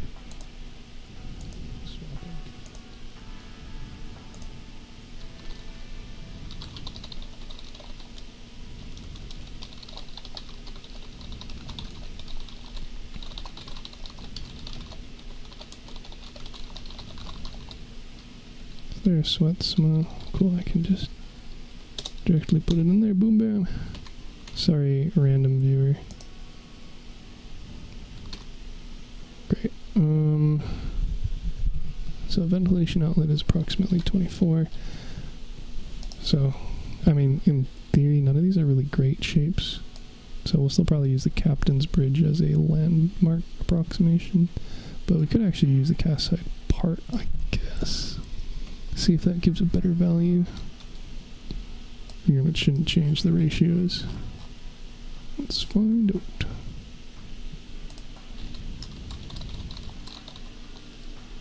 That should update accordingly. Wow, that is a significant shift.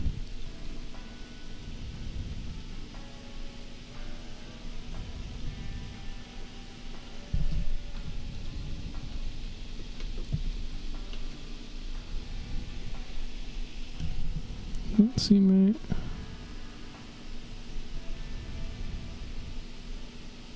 $75, another 1/3, raw, another 1/6. Yeah, okay. So I think that's a better approximation of it. Kind of like it has some corners cut out. I don't know. it seems to make the chart more uniform in its scaling, which makes sense to me. So I guess we'll just say fuck it, run with it.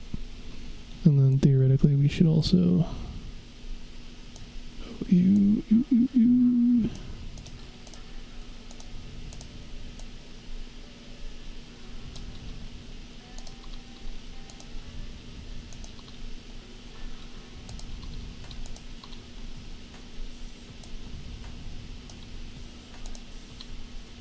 Do the... Ooh, it doesn't like that. Actually, that's fine. It's just error. I know why it's erroring. Then we do that, and then we do reinforced, whatever it's called, part, and then we pull up the armor slob, and we copy paste all the formulas. It's the paste button. We first copy and then paste all the formulas. And then that just gives a disgusting value for fucking everything as a ridiculous outlier, which makes sense. Technically, its volume is halved because it only applies to half of the part. I don't like that.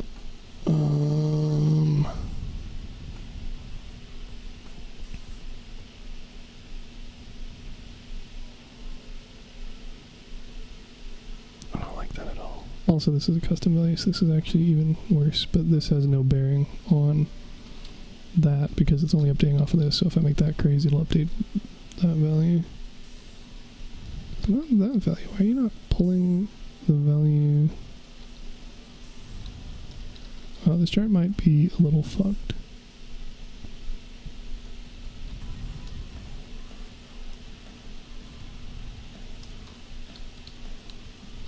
Why doesn't change you? Oh, because the other one's hard-coded, it's not pulling from this list. Because it's, you know, a fucking hard-coded value. Because it's a reinforced lab, baby, it has its own. So 85, 50, 65, 65.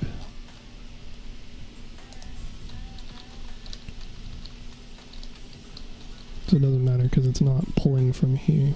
It's pulling from there. But it's because the subtype is different and I only have a consideration for this. For the main type, not the subtype. Sorry, for the faction, not the type, because this is the first time that we've had a part where the part type affects the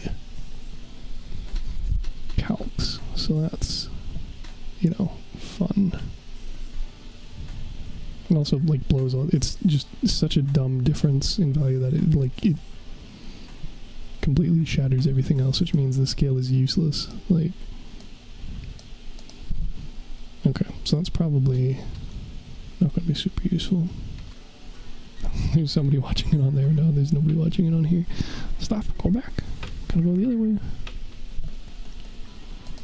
Okay, so because this is just such a statistical outlier, it's probably, I'm probably going to blank it out. Just like, oh, I need autofilled in. Oh, spooky. I probably should make this exempt from the color scales, which is incredibly unfortunate and inconvenient. So I'm just going to, like, leave it for the time being, just for my sanity. And then anybody who's actually watching this stream and got to this part can see the amazeballs value. And I'm not going to worry about, like, updating, not that one. I'm not going to worry about updating the chart because of the, like, fairly small difference. Do not do that, Onyx. You silly. Does not sound good at all. Unless maybe running a head run, I guess. Wait, did I make the other post? Yes, okay. So I'll just ignore that there's a slight difference for the Hyperborea part and then the new one, just because I don't really know how to account for this anomaly at the moment. Right, okay, that section of this update note's done. Bet. High five to self. What else is left? Just the new parts and the part changes, right? Although this is going to take a fuck ton of time. That's alright. Gonna be up till 7 a.m. Right, puppy? He's excited. You can't tell. He can't even tell, but oh, they're excited. Alright, new part, slap them on the spreadsheet. We got a Jotun, and they added an entirely new category, which will probably fuck up multiple parts of my spreadsheet, but that's fine. One thing at a time, baby. Crafting, tech tree, weaponry. Cryogenic weapon is in its own subtree. Ooh, that means there's new trials. Well, I don't have to be restricted to relic weapons anymore. Praise be. Let's see. Oh, it's not. There's not a new trial for it. Uh-oh. Well, that's not awkward at all. Is there a new... I mean, I guess I could just show it. There's nothing here in the melee, or after the melee and flame weapon section. Guess helps if I scroll down and prove that, but there's new ones. Anyway, the only patches I have, or sorry, the only missions I have left are for relics. Are there any new weapon patches? Nope, those are still the same ones I'm missing for the relic challenge. Are there new ones here? Cryogenic. Okay, so they're tracking that. So there will eventually be challenges for that patch, I'm sure. Just like how there's ones for this for the Mine Layers Expert. But we're waiting. It's a secret tool that will help us later. I bet. So we have a new category that goes after flamethrowers. Oop. I don't like that. I should change how they do the borders. Oop. It's probably not going to change it. Hey, you did nice. Nice. So there's now 3 cryogenic weapons. And then we also want a border there. Oop. Shocker, they're all weapons. Does that copy that? Yes, it does. Great. Goody fucking enough.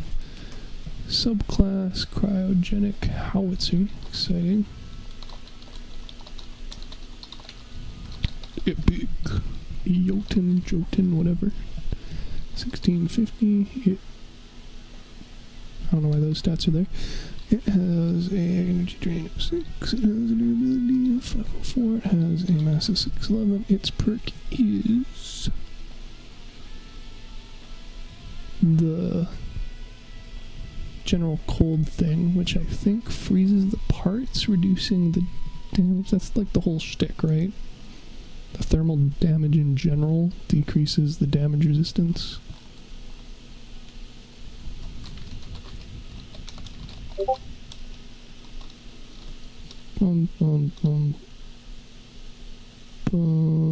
Maybe they didn't do that. I mean, they probably did, but let's see. Maybe it's specific to as it affects the enemy. So if I'm looking at the Scotty right now, it says, as it affects the enemy, the damage of their weapons decreases down to a maximum of 25%. Which, by the way, is fucking ridiculous that you can reduce their damage by 75%. But it's a thing. And then the Narwhal's perk is, it freezes enemy parts by 20%, deals increased damage when hitting frozen parts. So I don't know that the damage will... The cryogenic damage will actually ignore or reduce the damage resistance of parts like they originally intended. Which is like big if true, because that was like a huge super sucky pay to win thing. But they don't specify here, so I guess we're just going to assume that it doesn't, and then we're probably going to find out that it actually does, and they just hid that feature so that it wasn't like something people riot over. But we'll see. We'll see. Yeah, they just straight up, they don't mention it at all. Very peculiar. Very peculiar. Alright, well, here's hoping it's not an issue then. So we're assuming cooling things doesn't automatically heat up parts and deal more damage. We're assuming. Oh no, it's that. It's an incinerator puddle, but leaves refrigerant puddle that, well, it still says it freezes parts, so I think the status effect is still very much a thing. I don't know.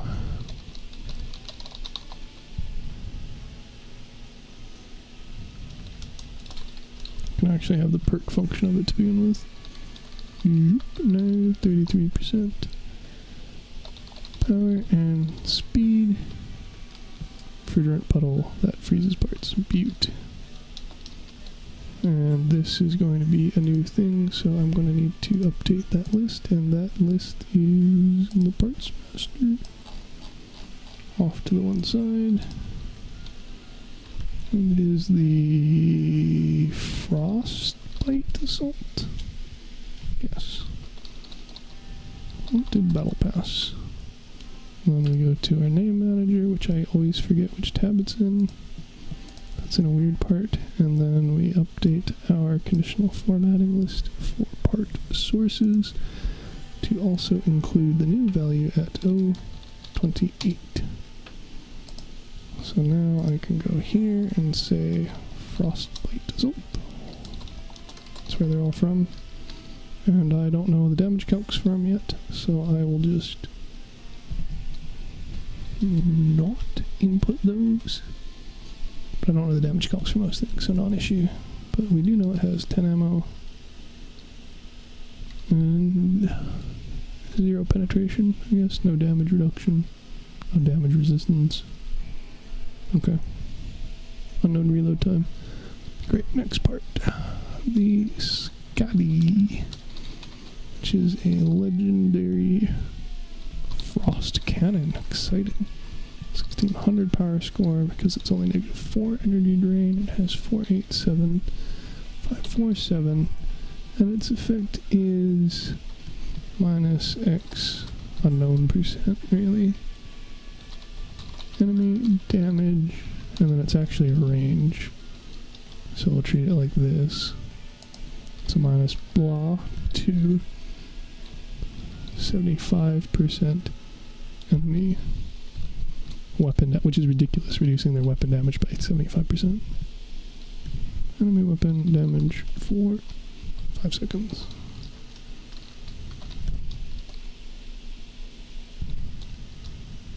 Ridiculous. And it doesn't it does have integrated ammo. It has 365. So I'm going to tell you right now, the Scotties are going to be a fucking terror.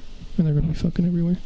And not just because people get them multiple legendaries from Battle Pass, but because they're going to be disgustingly broken, especially if they also still have the special effect of reducing damage resistance parts.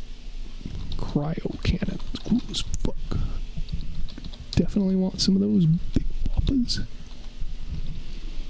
193, 1535. And the part is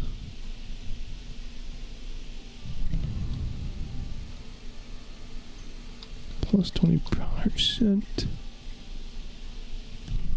Part freezing shrug. No, that is the effect. The weapon deals increased damage when hitting frozen parts. Maximum bonus is 100%. So that's the same as fire, except in the other way. But this also says it refrigerant that freezes parts, so who fucking knows, man? Who knows? Which also means this is going to be filthy with the Harpy, because the explosion damage, the explosion AoE is going to scale with it, which means the freezing is going to scale with it, which means the damage increase is going to scale with it.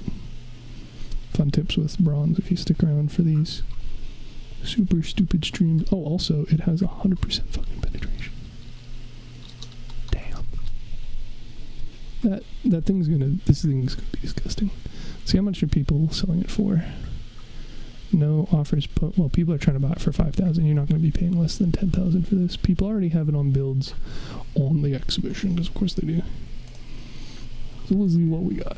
I'm assuming, yeah. So this is like what happens as soon as stuff drops. People immediately just dump like dozens and dozens and dozens of dollars to get all the new stuff, and then flex on people, and/or craft the new things and sell them for way too much. Which is what happens when you have, $300 lying around. So let's see. This is only a single cannon. This kind of makes it hard to ascertain. See, somebody have 2? Of course they do. Ew, they're running backwards over. Yuck. And they're not on split triggers. Double yuck.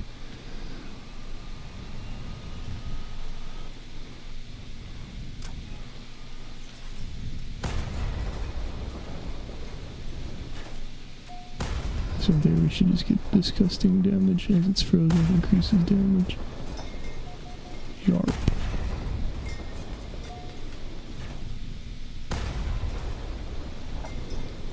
Ridiculous. Okay. Well, that's fun. And I wasn't even. Yeah, this is going to be way too good. All right, excellent, great. Now what? Now we have. Oh yeah, right. They separate this way. Season. Yeah, blah blah blah.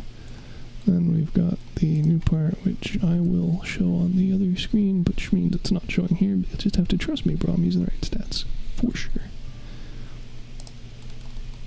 Okay, invisibility. Except it's not called invisibility, it's called stealth.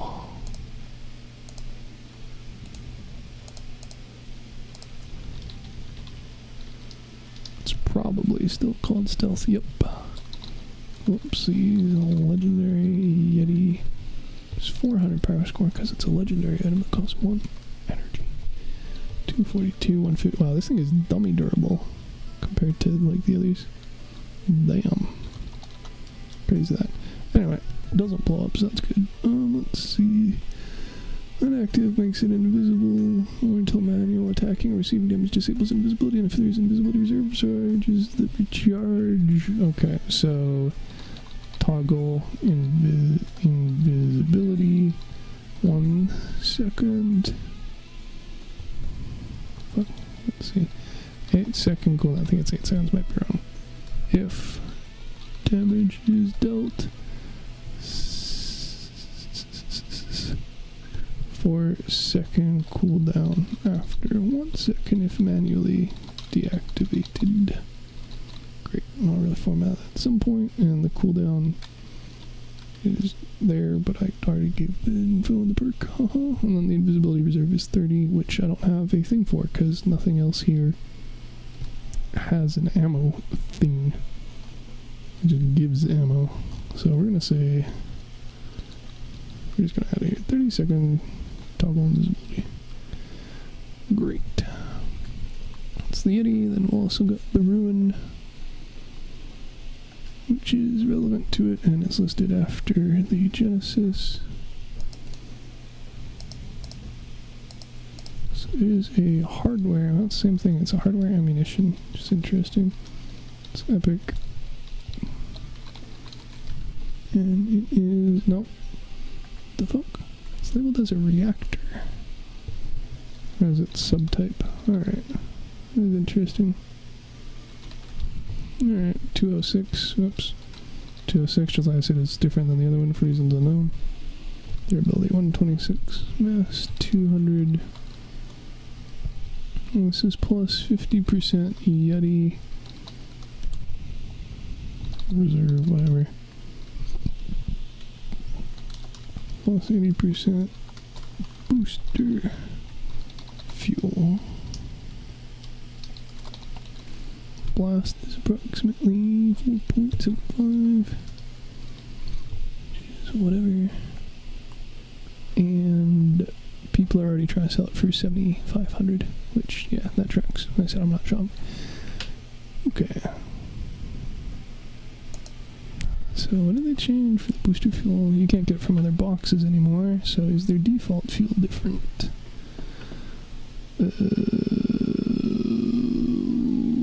65, no, I guess it's the same. So they just reverted the nerf, or the changes rather, and the changes with this, which makes sense to me. Got the Yeti, we got the Ruin. I don't know why it did epic weapon, legendary module, epic module, legendary weapon. I have a feeling somebody shuffled around the text and fucked up. Wouldn't shock me. And then, of course, we got the new engine,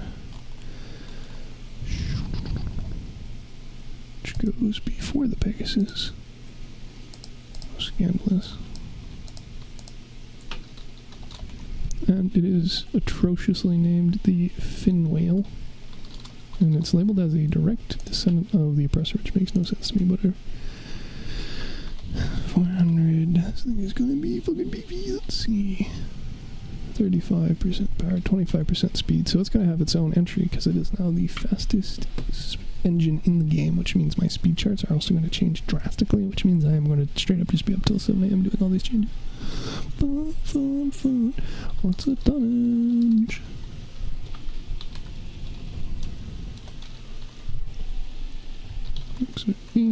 Frostbite again, and the perk is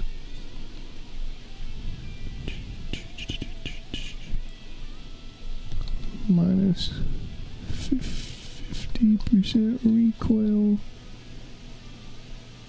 plus 50% damage resistance. It might actually be damage reduction, but we don't know yet.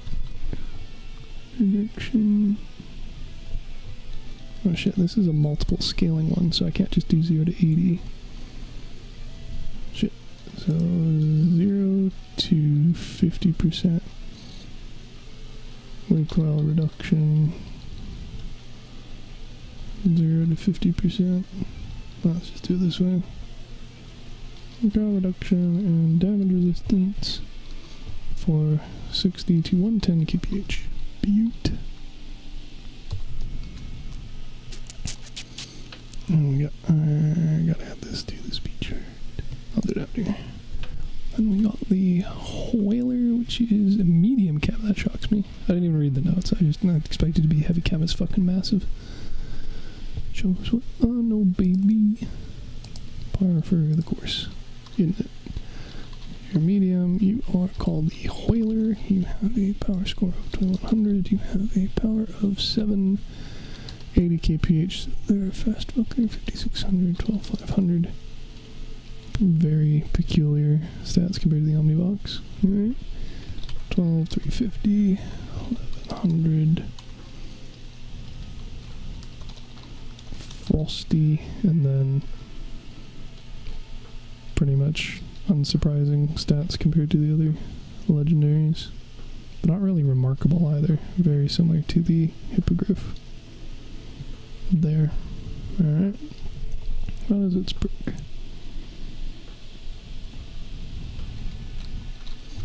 Let's see, negative 40% recoil and impulse. Charging up to 3 times per second. Activated. Activates 4. I mean, so it's just a permanent minus 40% recoil and impulse. It's kind of crazy. And it increases projectile damage, speed, and impulse, so people are going to love this with the Varan. Calling it right now. It's back, baby, they're back. 5. Weapon, damage, speed, and impulse for 10 seconds. Should I be that guy and buy all the Varans up on the market, even though there's probably way more that people don't have posted because the price on them is ass right now? Let's see. The price did spike a little bit with the announcement, but they're currently meh. But I also want to hold on to super cheap shitty crossbows for the entire battle pass, because I think some people might think like me and also want to run it.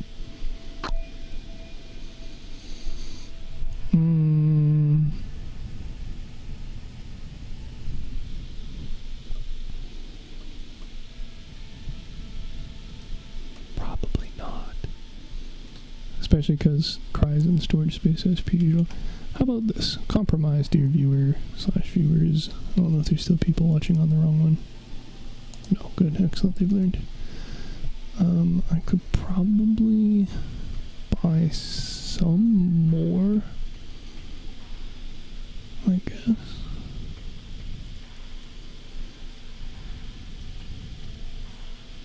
Nobody sold me any of the buy offers overnight, because I guess everybody's busy making offline because the servers are down or something. I don't know. I don't know what's up with that, man. Oh, other than they did a really good job of outbidding me on the one particular thing I was really needing to get back. Nice. Nice.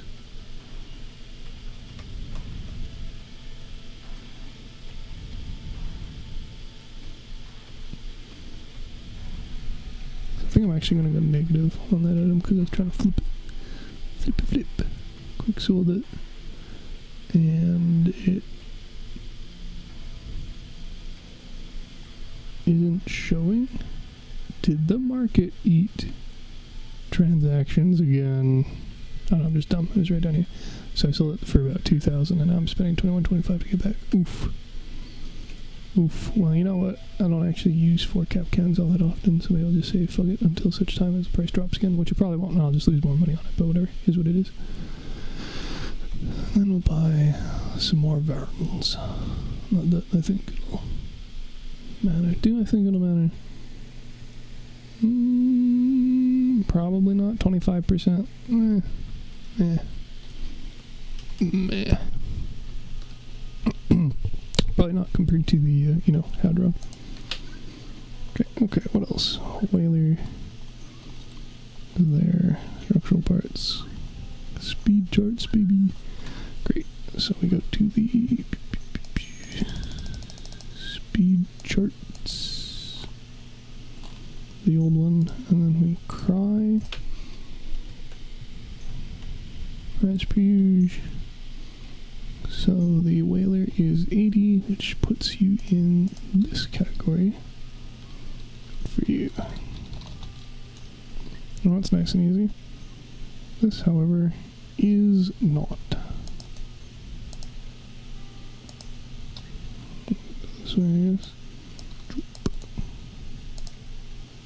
Probably doesn't include the data, of course.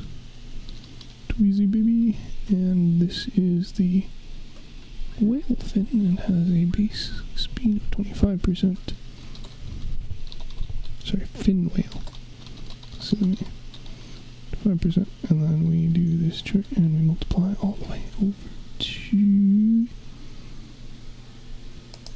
x2.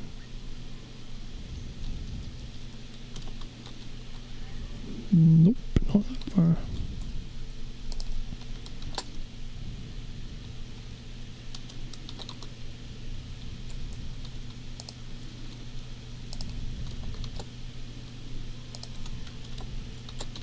It doesn't update that automatically, but that sucks, so whatever. So you now hit speed cap with simulate cabins. How exciting. Beforehand, you'd have to go all the way to light cabins. Cool. Well, that was a lot easier than it definitely could have been. Also, got to get that fin wheel fuse for speed. Throw it on Yokozuna, go 120. But that's probably not the fusion it starts with. Fusion it starts with is bonus to speed. Damn. They did it. Love them. Beautiful. Now I never need to use the cheat again. Great. Grand.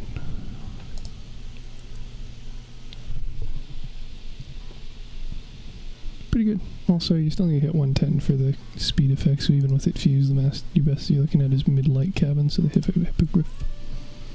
Not going to be able to hit the speed cap on any of those without the Sabbath wheels, but you can use the Sabbath wheels, you can add other things. Isn't that exciting? Okay. So the para damage we don't count. I don't track that, so it's good. Now I don't do that. Great. Fixed. Icarus. I'm thirsty. I'm going to drink and go pee real quick. And then more math.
Alright, but y'all know if this kind of high quality spreadsheet content is what you need more of in your personal or professional life, and you happen to know about any of those system design or data analysis positions, hit me up.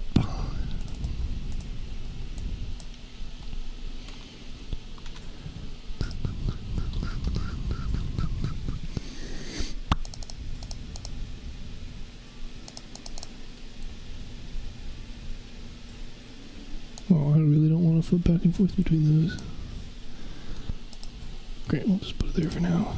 Crispy II is now at 85.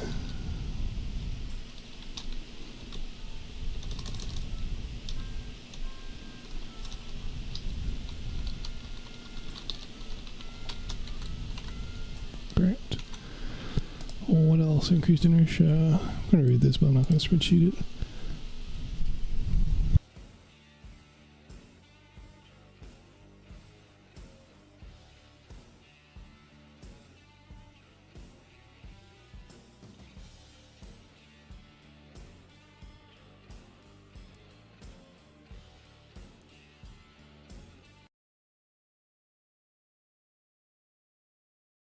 Concern. Okay. Oh, hello. Song effect with a fire. Sorry, bro. Fuck, there's 5 people watching. I'm sorry, guys. I'm gonna pin that message. And hopefully it will show up for all of y'all. But, I'm not actually streaming on here with... Oh, well, of course I'm not even... They can't listen to me because they're not in the right one.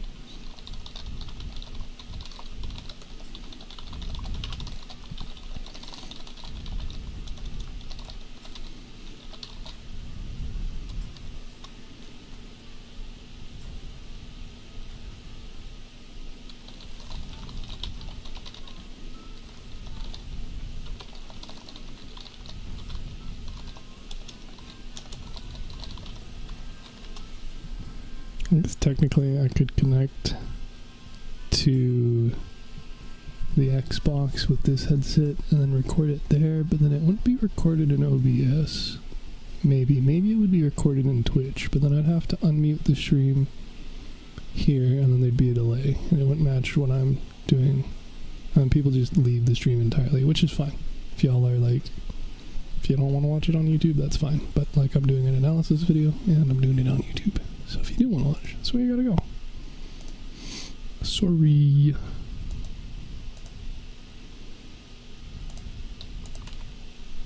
Great. Okay. Are people talking here? Nope. Nice. Let's go to 65. Slight turner if it's not gonna matter.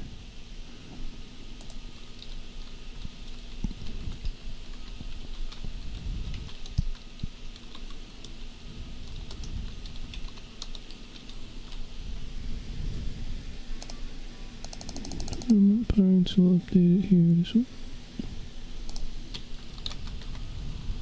And then 410 durability.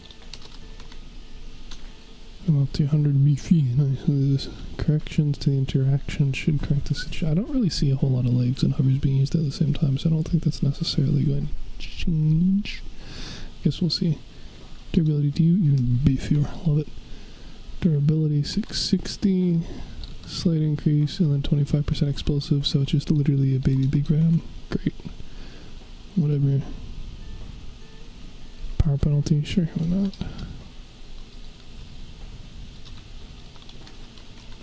I don't care about that. And then, let's see, durability. Oh, fuck, this thing's gonna get filthy. It already had ridiculous durability.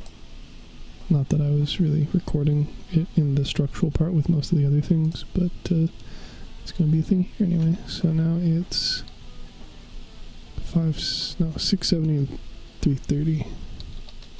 So we can even just compare the before and after here.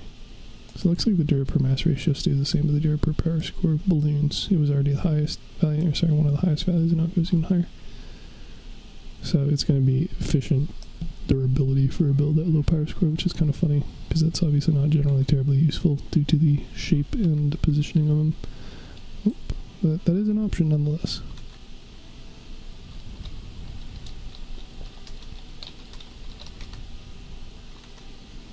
Great. Here we go all the way up there. Scroll, scroll, scroll, scroll, scroll, scroll, scroll, scroll.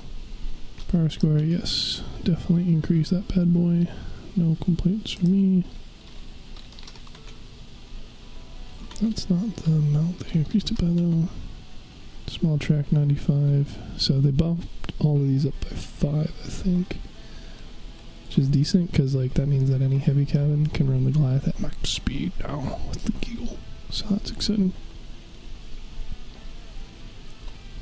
Let's see. The easiest way to do this is probably just going to be... Why are they out of order?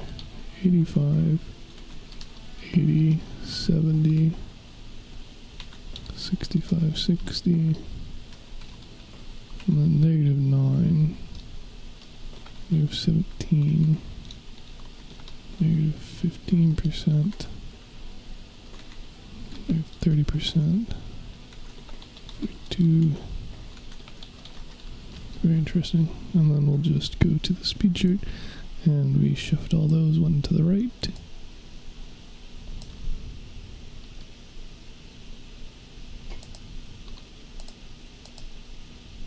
And then we shift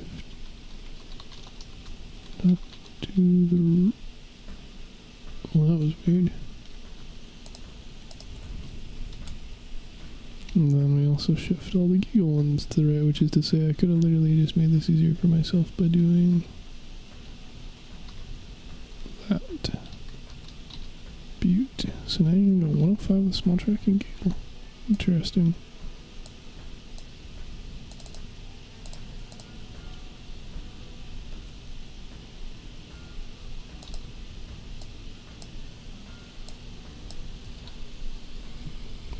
Right now that should be a factor. I don't need to do that breakpoint there because these are just medium cabins, heavy cabins. They didn't increase the speed on those though, right? Yeah. Still just tankier. So they shifted all the tracks that way, and they shifted all the OP parts that way, which I'm not opposed to. Don't know whether or not they did enough. Obviously we'll see. This is me trying to marry this chart with that chart, by the way, where you take into account the cabin as well, because this location is based off of, like, it's equivalent to the Docker, but the Docker, if you're not running any engine, you're obviously going to run an engine with it. So this is kind of not super clear. Right, Goliath, that's good. Catalina, this, based on the math, they probably fucked it up again, I'm guessing. Let's see. Cabin, Catalina, 17, 15, negative 15%, and then plus 7 to 70% once every 4.5 seconds. So beforehand it was negative 17, and then plus 8, plus 8, plus 8. So after the first 3 pips, it was 7 damage. And then they say they changed it after 3, but it'll be, so instead of 7, it'll be 6. And then after that, it'll be lower, because it's not going to be able to keep up, because it's already 1 point lower, and this is going to increase by another point. Assuming the damage is a linear increase additively, which I know damage with multiple sources is multiplicated, but I'm pretty sure for it, I'm pretty sure this is just additive, because before, like with the first update, it was plus 50% at max, which was exactly the plus 80 from the min, but I don't know. Sorry, plus 65 when I start at negative 15. Pretty confident on the answer. But as you can see, the stacks don't actually equal up like they say it will. It was like, oh, it'll be higher before then, but before then you're looking at -1 versus -1. frog. And then -2 to -8. Wait, what? Negative what? -9. I'm just tired of not understanding. The maximum will be lower. Like, that's the big thing. But I don't think this works the way they think they're saying.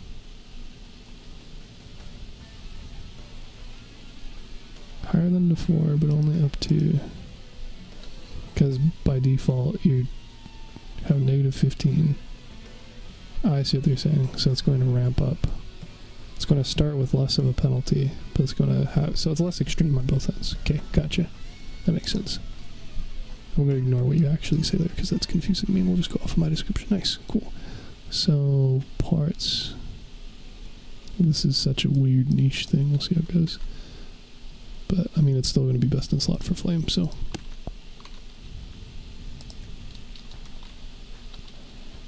Increase puddle size. Power damage, so we can probably just do...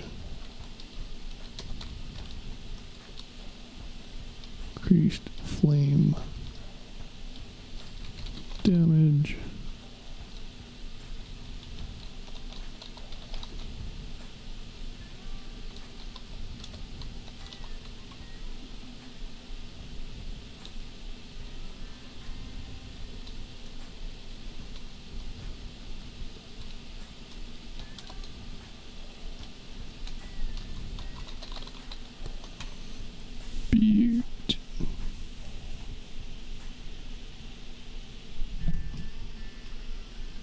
People were talking about the temporary being missed by the update last time. I wonder if that's still the case, or if this also fixed it.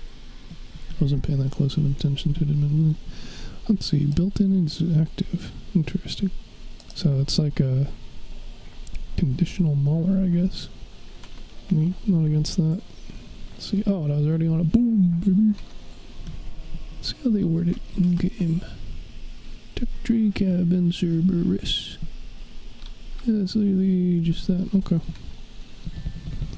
So, plus 15%. Melee weapon damage while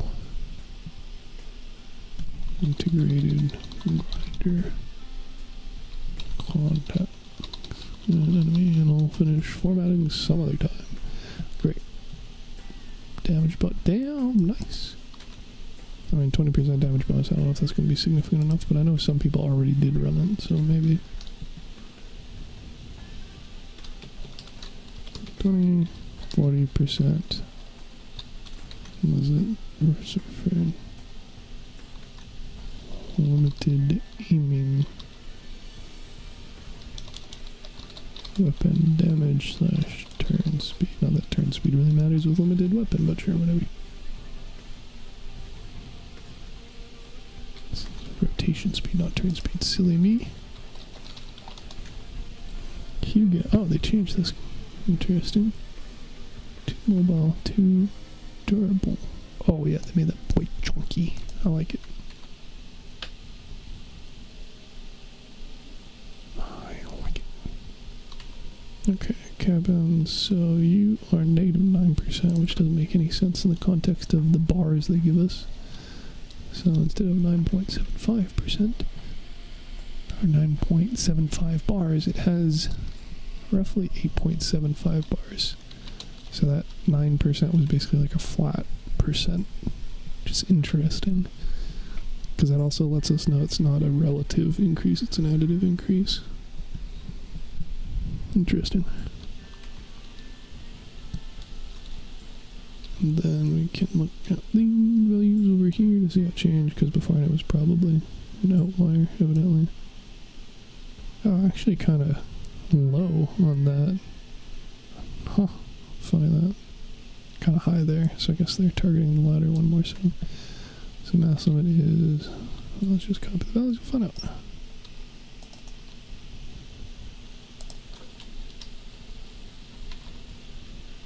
$17,600. And mass is going to be 2970.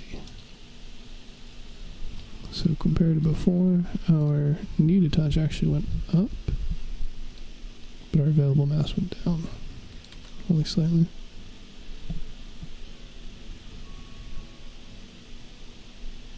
Needed tonnage went up. Why would needed tonnage go up by 600?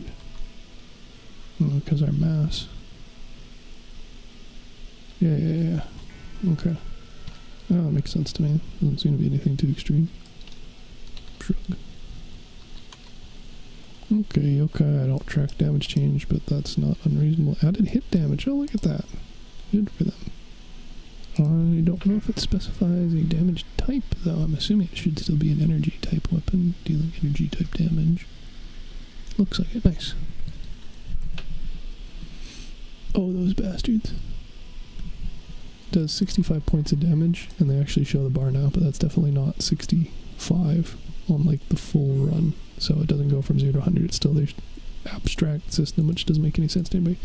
Great.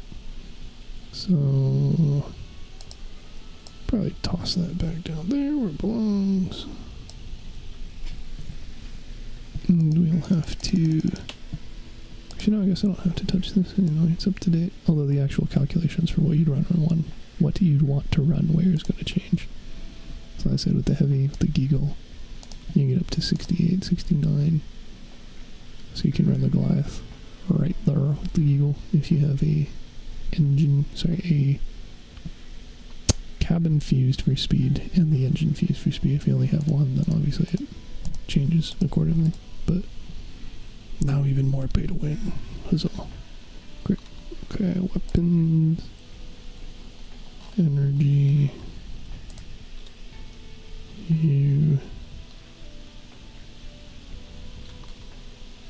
Did I not update the perk? No, it does. It just doesn't specify how much. Great. Durability is 748, which is good because this thing is crazy large. And apparently it was already buffed earlier and I just didn't catch the change. But that doesn't surprise me. I missed the entire Steel Championship the last time I was around, so 50% penetration.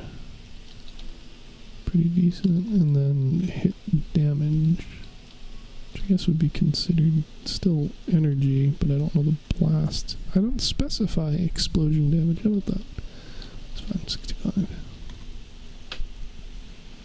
Car damage, not only the cabin. No longer damages not only the cabin, but also, that's a double negative, right?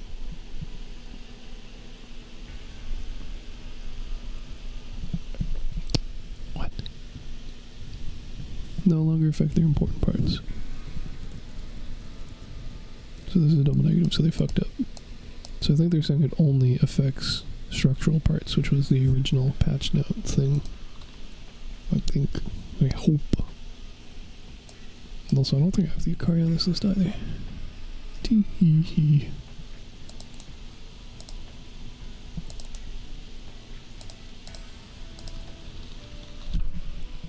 What is it? A rail blister. That's exciting.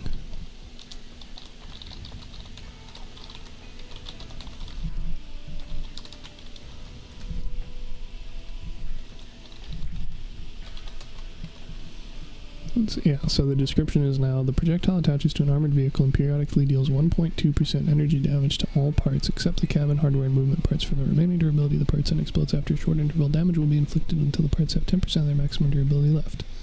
Shoot it off, only one projectile at a time, so that hasn't changed. So that works. So 1.2% vehicle structural part health damage per pulse. How much that is, I'm going to assume 1 per second, but whatever. And then until 10% remaining. And I will specify that some other time. Not right now, not right now. I'll fix the formatting later. This one very much dislike. As everybody knows, that was just because of the Hilo game mode. That's not going to be a thing anymore. Also begs the question, if the range is now 200 meters, how much is the range of the Dusk? Very bad. Alright. You guys have fun with your whole... Like, it's fucking 50 meters of range. You're not gonna even have enough time for the weapon to turn. Hey. Well, it's optimal distance. Is there a max distance? I'm assuming they're talking about the same thing. It was announced before Rise of the Machines. Holy shit. It's super fucking long ago. Alright. It was not at Rise of the Machines. It was announced before this update. I don't know, maybe it was that. The Rise of the Machines was a fucking long time ago, bro. Like, I literally did. I have a stream about it. A month ago, bro. Whack. I totally thought it was just the most recent patch notes. No, it's just what I know, guys. Don't track that. Ha ha ha. Does not track me. 70. I'm looking in the wrong direction. 70. Well, that's a lot of changes directly after the season ends. Alright. Flock, although technically a weapon because it's dumb like that. Okay, durability, 41 resistance, what? Oh, damn, no explosive damage. Okay, great. And I go all the way over there to give you that to you. 5% explosion damage. Nope, you don't deal damage, sorry. 65% explosive damage resistance, which is pretty significant, again, based off of what we saw at the structural part changes. Ammunition is 70.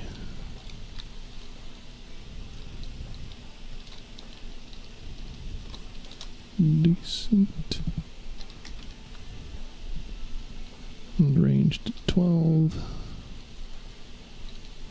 Shouldn't have any complaints about.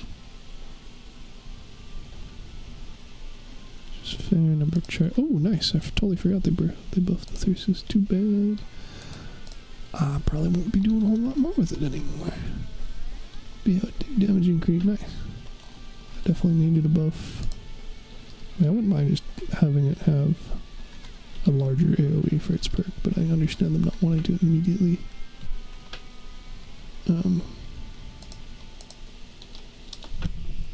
Touch that, since I'm sure it's a sensitive topic with it being the fucking Starfall and all.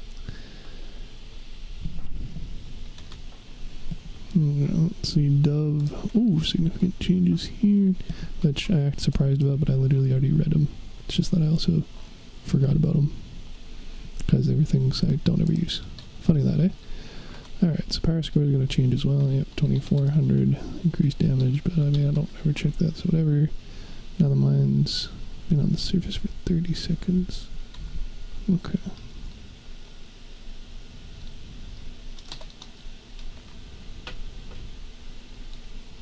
No more than 4 mines. I'm assuming they're talking about like one volley, which makes sense. Yes, very much true. Great. Cooldown increase. You don't have a cooldown, you have a reload time, bro. Silly translation errors. I mean, I don't track the speed of stuff, so whatever. Reload time is apparently now 13. Mandrake reloading time. What the fuck?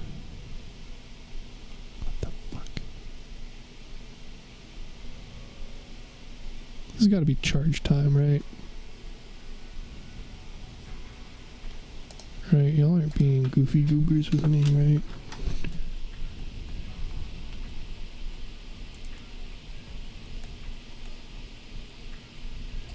Okay, I know there's people who ran both. Apparently they're not on this page.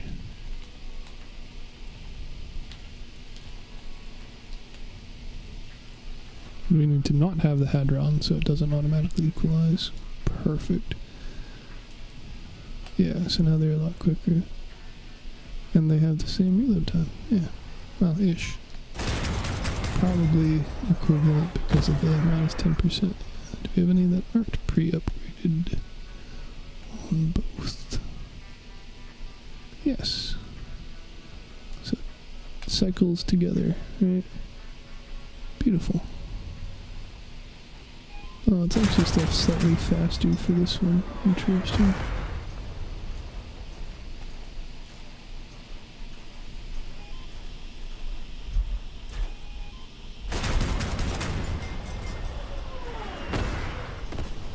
Looks like it's about 10 seconds for the Mandrake by default, so they aren't actually equivalent unless I'm missing something super obvious here. Reloading now takes the same time, but it doesn't. I just reloaded a different amount. Charge time is the same. It's weird. It shouldn't have... Neither of them are fused. I wasn't moving, so I wasn't getting the plus 30%. The volley time is different, but they take about the same time to fire through the volley. In fact, the Mandrake takes longer. Slightly.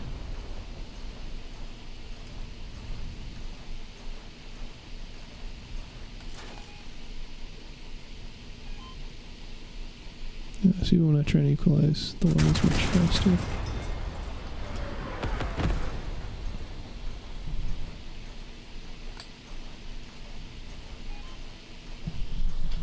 I do not know. Someone messed up one of these or the other. So reload time is 13, that makes sense. Charge time, that makes sense, but it's not the reloading. So I'm gonna guess that it's 13.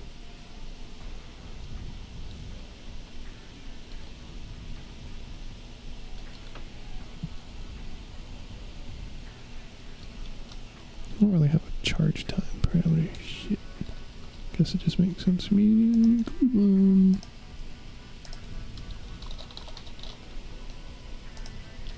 0.3 for you. And then Mandrake is, yeah, I'm assuming around 10-ish. But it keeps the 0.3. Great. Assembler charge time reduced to 1 second. Does this increase the full damage? Except when firing without charging. So they increase, yeah, they scaled the max damage as well. Oh, the damage at any time.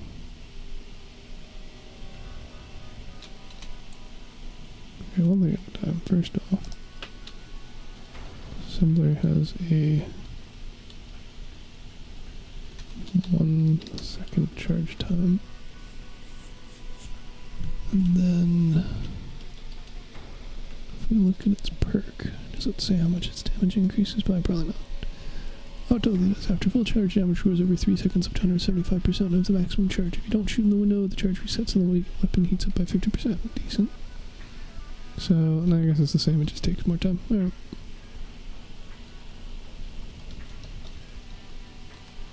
Oh, sorry, the same amount of time, but you are in the charge cycle for longer, but the max damage is the same. Great. Okay, these things Quasar, that makes sense to me.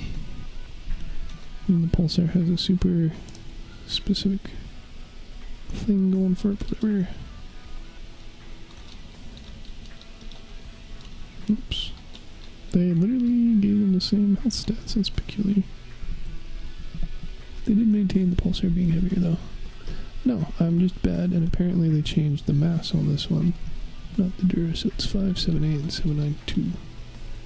Makes a lot more sense.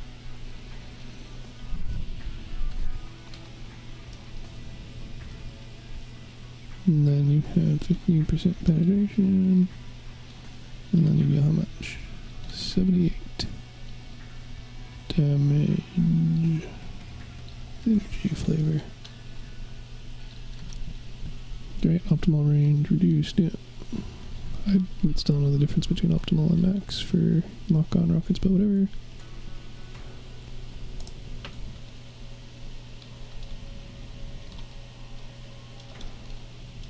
Well, I guess I could add a range parameter, but I already don't track so many things. See if I get deals at some other time, damage, whatever, speed, buff, baby buff. Which also means that because I spent like 20,000 coins, like a goofy goober, admittedly, trying to fuse that, and I still didn't get the fusion I want, by the way, but because of that, should mean that me losing the mass fusion shouldn't prevent it from flying now in my garage, because now it has a better reduction than it did beforehand. Now it's also 67, so I lied about this feature not being updated anymore. So it is a 67. It's a legendary, so we'll swap you. And that also means that this should be about 80% still. It'll just be actually 80, I guess. It'll probably be like actually 81, but just for the sake of making this easier on myself, I'm going to pretend it's 80 until such a time as I actually test it. Butte. Let's see, I guess I can check my cabin in the garage. Ho ho ho! Yeah, so I got rid of the mass fusion for it, and so it was like over max mass. No, it's not. How excellent.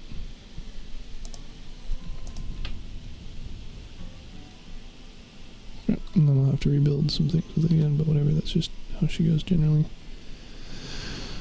What else? I used to stay in the same category, that makes it easier. And then, oh, we're pretty much done, yay! Alright. Town is inactivated after 2 hits instead of any part, and lasts for 6 instead of 4, so they make it more specialized. That makes sense to me. Also might change what build they use, or probably not, but in theory it could.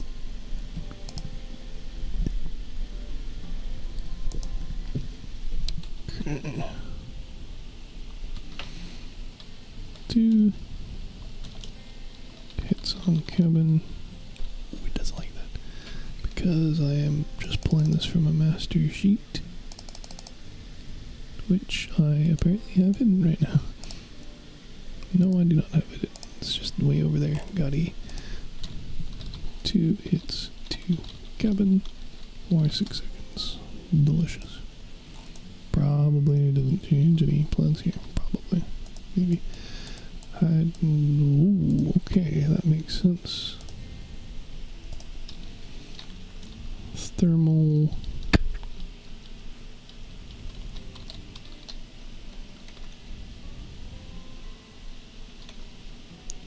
I don't know what the term is. Thermal conductivity. Call it like that, because I don't want to say heating and freezing, although actually that's probably a more compact way, more concise way of saying that. Rate of thermal effects, yeah. Cool. Beautiful. Right, is that everything? Only took us 3 hours across 2 streams. I have to theoretically mix them together. Unless the other one was a lot more, well, it includes the lighter calculations, so that's pretty important. Damn. Let's see, we can discuss to fix this, maybe by now. Nice. Mute. Okay. Oh, that's loud as fuck.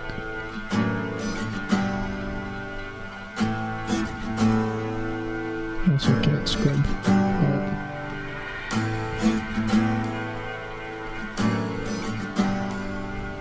I'm not gonna go through all that, but I'll do this one a little bit as well.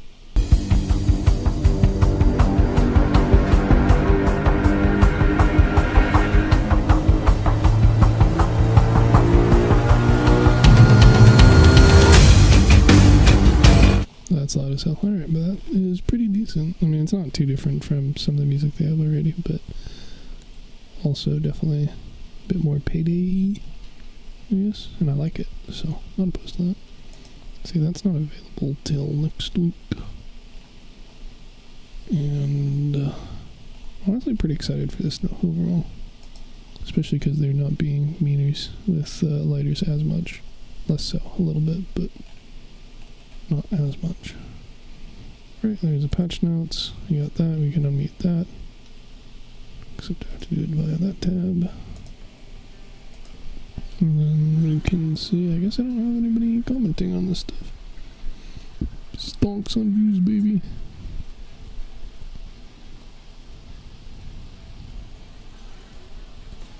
Also hoping that this shows the other stream, which is newer. It doesn't. Funny that, so a bunch of people are probably linked to this. Somebody subscribe. Oh. How many daily missions do I miss? Interesting.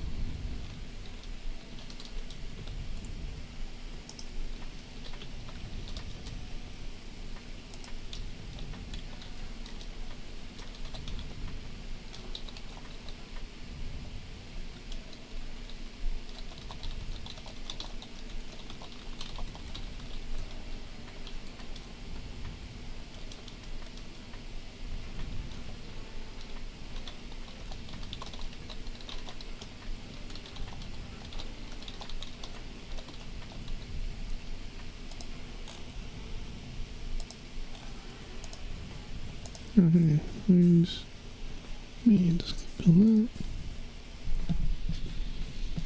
So instead of 122, your max level will be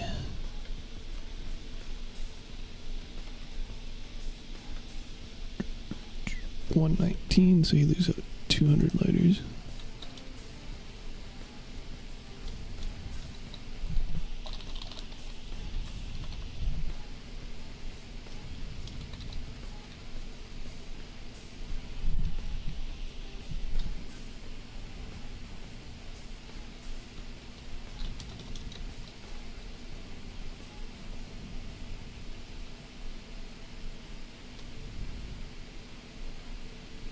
Because we don't need to specify that part since we're doing the math for them anyway.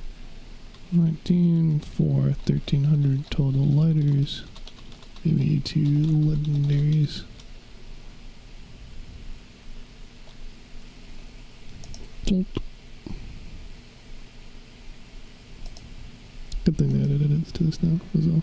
I mean, the answer is just 1,500 per day.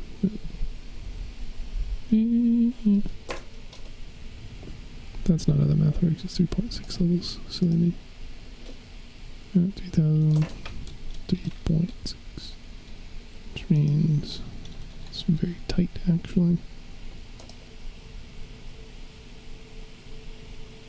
Okay, let's use that.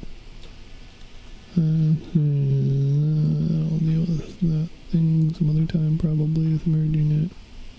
So in theory this is good, so in theory there's no other questions here, assuming that I'm not wrong. Why is there 5 columns? Oh, because I just did you, gotcha, okay. Boom, boom, boom, boom. Boom, boom, boom.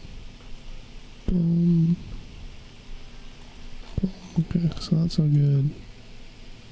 That should be good. Which means that should be good. So we can test those raids and the fear that it causes. First we'll see how much hate Failey's getting. Decently positive actually. Probably not unwarranted with the later changes. Let's see. The opposite, cry will be horrible. That's very true. Also true. Well, I mean, kind of not really. You generally have these cabins exposed. Boom, boom, boom, boom, boom, boom. It's fair. Also fair. Also fair, yep.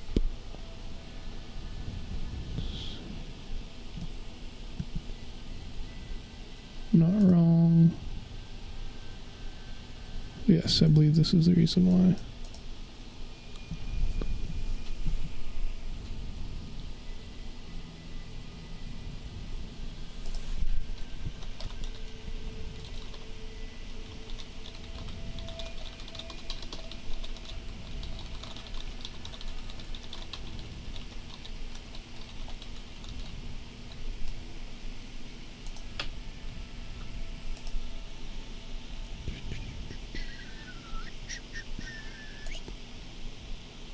I don't know about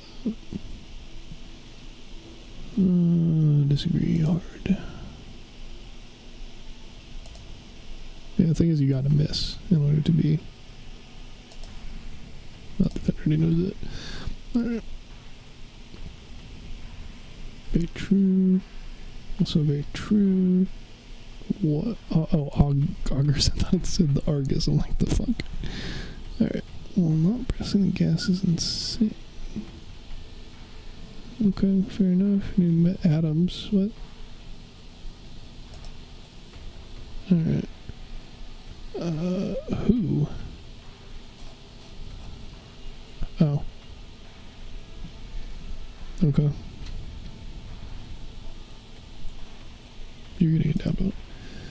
Alright, let's see. Assembler, yes. Yes, it's bad. Yes. It needs more buffs, probably. I can't really comment on that because I've never had an issue with that. That is a bigger issue in my opinion. Hover nerfs, yes. Yes. Yes. Yeah, soon. TM for years. Years. Alright, let's see. God.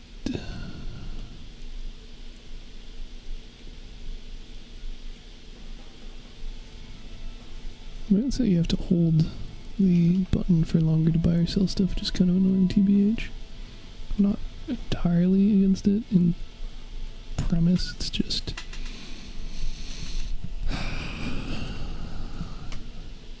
the way they implemented it is weird to me.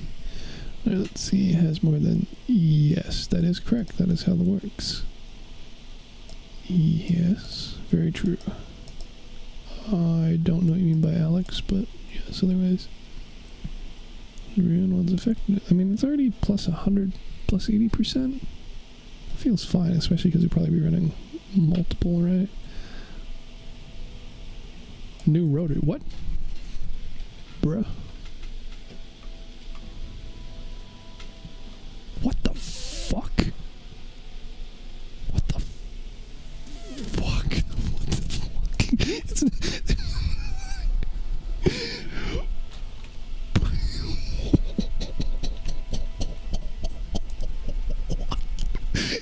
Why is that not mentioned anyway?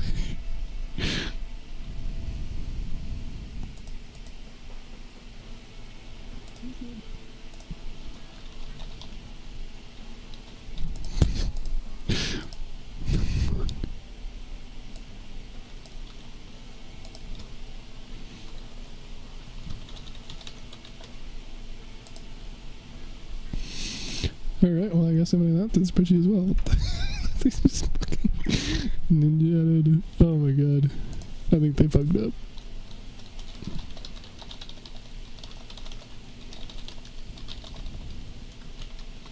There's no giggle. Where's the...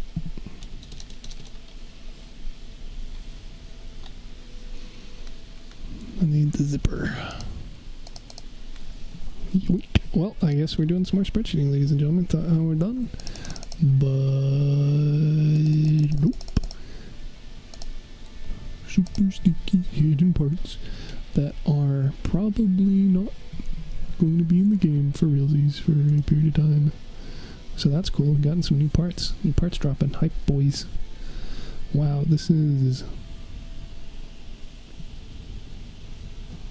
Oh yeah, synergize with the tail. Alright, cool. This is good. I'm going to spreadsheet this. How exciting.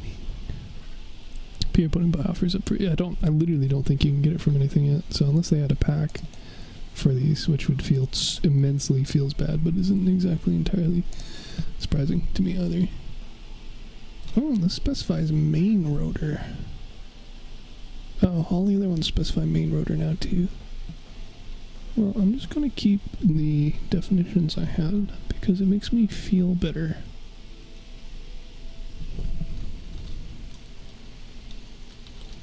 Guess I'm probably going to dupe again.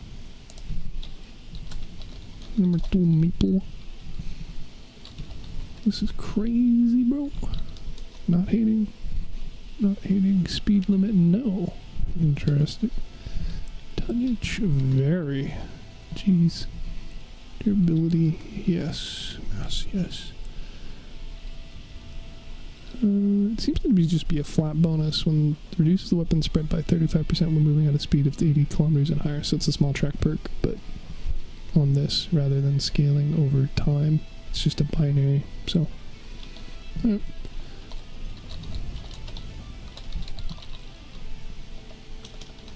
Super Balla.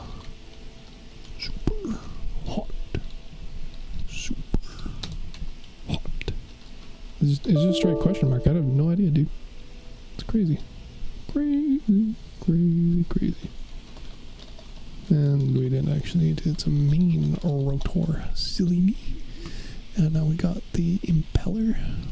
Very hot. Very hot.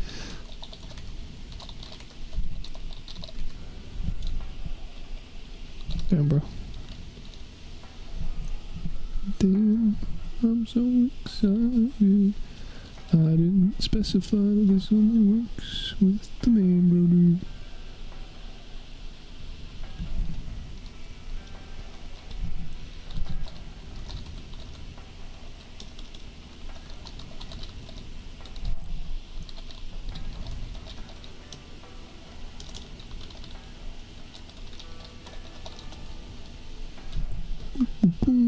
And this does not add tonnage, but it stabilizes, so I'm actually pretty happy with the way that they implemented it, because there could be concerns with it just being decor, or it not actually, like, working as a tail rotor, but it looks like it will for the stabilization. That's cool. Let's see. Increases the yaw rate depending on the distance to the center of mass. 60% for main rotors, 35% for... Damn, this is very specific and also extremely cool. So I am probably going to take screenshots of this and throw this up, because this is very cool.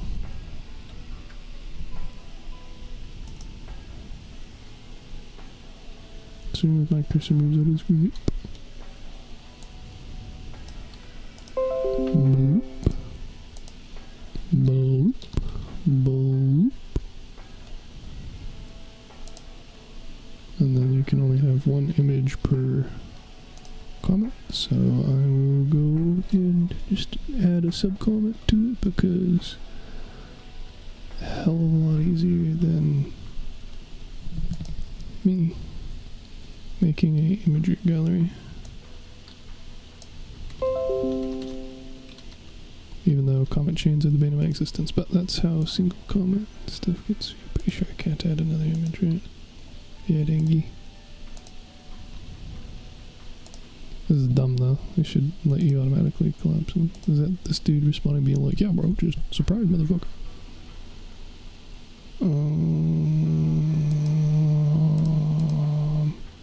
What am I trying to tell that dude?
Also,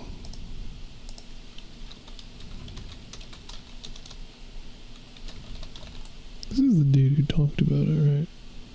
Who wrote it, yeah.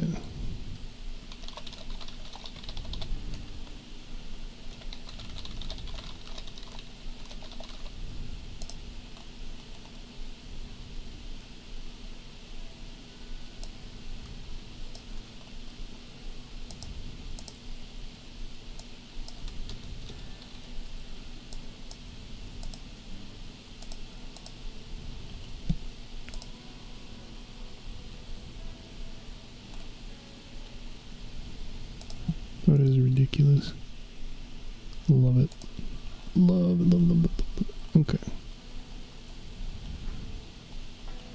Where is my comment? Oh, it's getting hoisted, boys. They're loving it. They love it. Okay. Is it the worst voiceover I've ever heard? Yeah, I'm going to stand by that, but I haven't heard many voiceovers, so to be fair.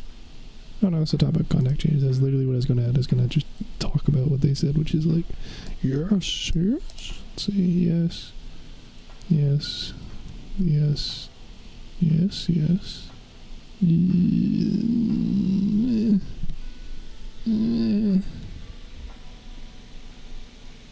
Oh, well, that was actually, I thought they were going to decrease that because that's actually one of my main complaints. So I thought they would have like made it better, not worse. Oopsie.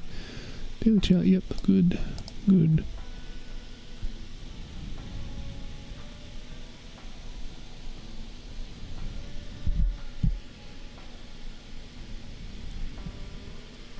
No, I don't know why they would expect that it includes that.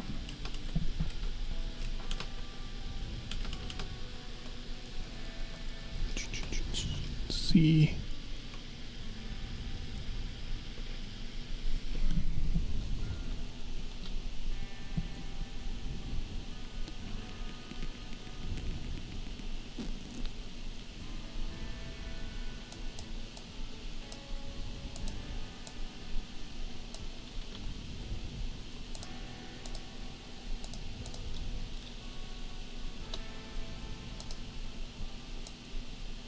Oopsie. Oh, I'm glad I fucking streamed this.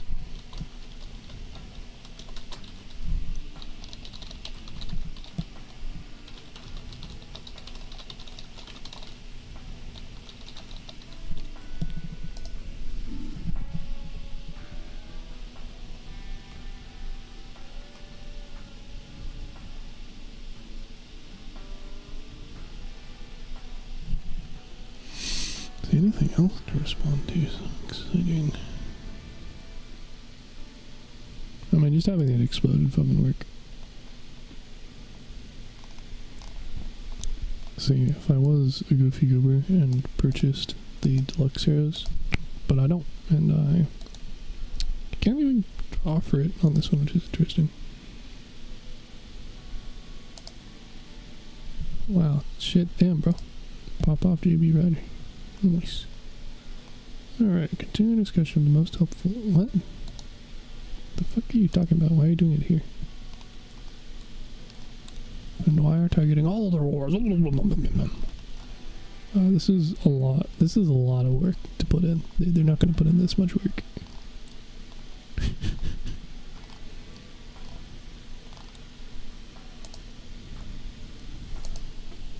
Where did you have this conversation? This is of interest to me. Let's see. Boom, boom, boom, boom.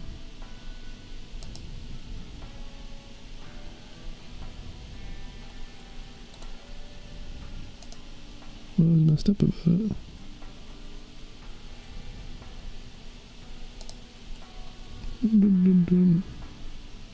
Yeah, okay, they fixed it. Yeah, I've literally been doing this for so long that people have already talked about and fixed it. Oh, please. Okay, I'm going to ignore most of this conversation because it should be okay.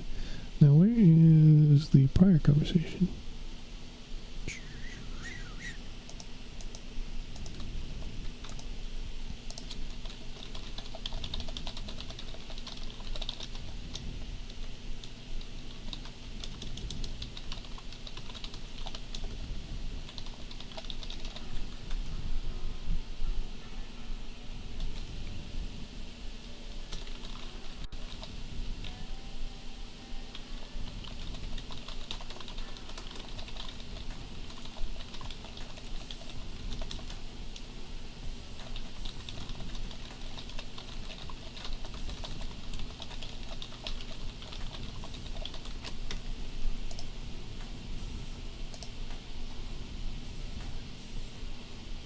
Okay.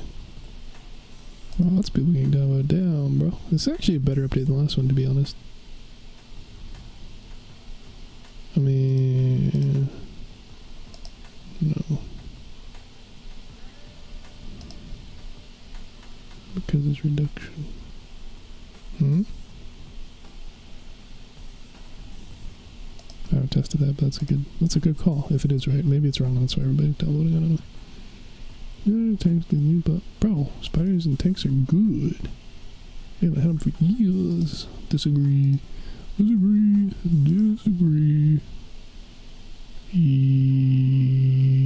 already did post about it. It's a great question. Chuckles menacingly. Alright, great. Then we can't figure out that. Oh, there's probably going to be a fuck ton of posts on here then if I didn't see a bunch. Let's see. Boop, boop, boop, boop, boop. Yeah, Tokyo's rough. Math.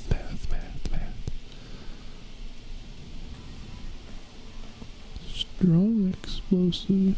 What? Does a rune explode? That was literally logically when I'm like, well, that's how you balance it. Well, that makes it balanced. I like it. Melee plus 20%. Damn, bro. I'm not actually angry about this.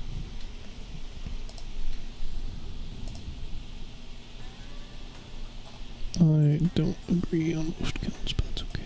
We can have different opinions. Upvote it. Good discussion. I don't know, bro. They didn't even... The freezing isn't specified.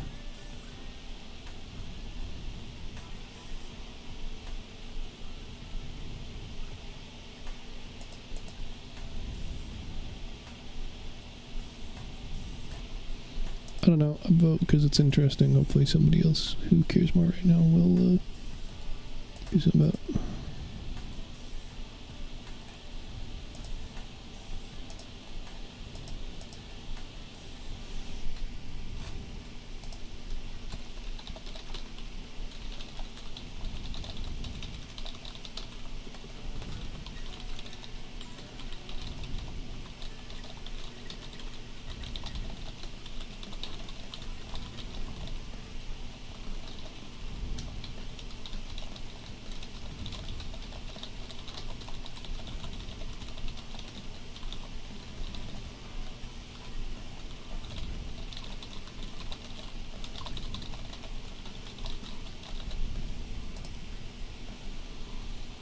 Their fury is righteous. Excellent. Good upvote. Cyclone spiders have gone kaput. That's good. You're not supposed to use that with that. That's not a somehow they decrease the... What?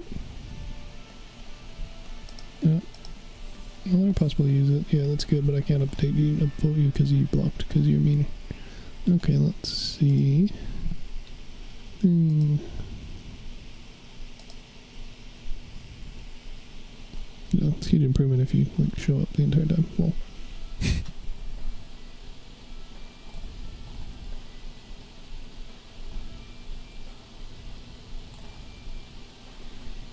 This is a nice chart. Not very user-friendly at all. But it works. Gives you all that data you need. Delicious. Okay, let's see. Market. Yeah, the fact that it fully fills before actually filling is...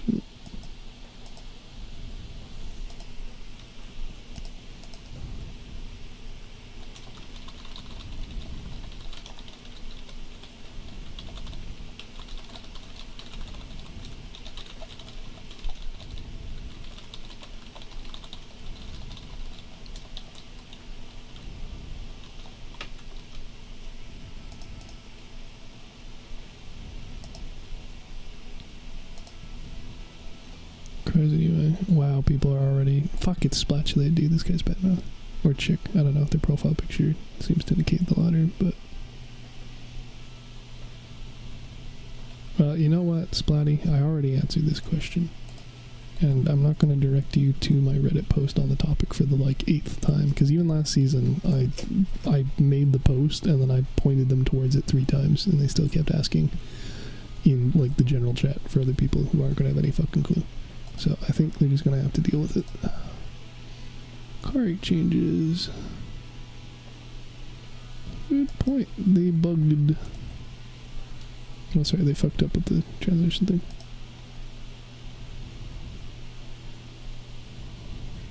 Oh, that's interesting. Great point, everybody. So much for me labeling structural parts only. This is a good thing. This is the same thing we already had. And this is probably just completely the same thing. The price doesn't add a translation. Except challenges later. You can eventually. But this is not news. I don't know if I consider a profile picture to be very cool, but it's really cool, quote unquote. I don't know. I'm excited for some of this stuff, bro.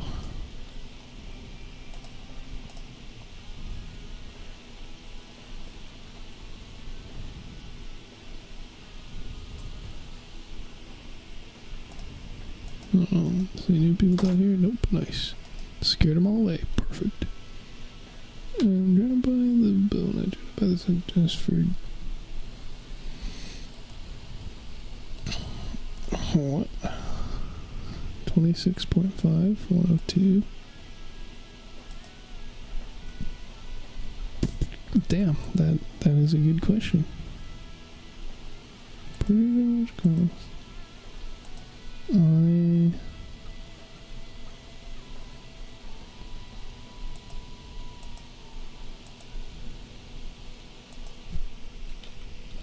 I have an upvote, sir. I don't know how to fix that for you. You click for you want to engage in a trading action. Yeah, this is just the same as before, right? Shrug. Shrug. Shrug.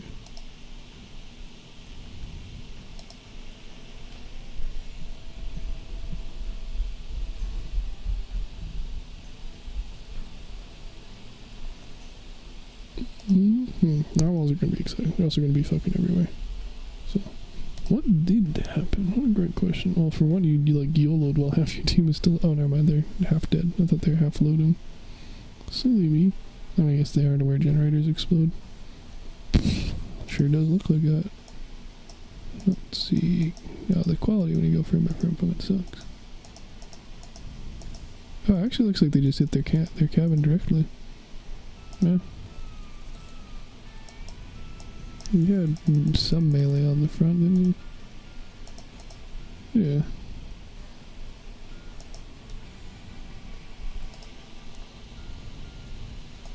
Open up like a later.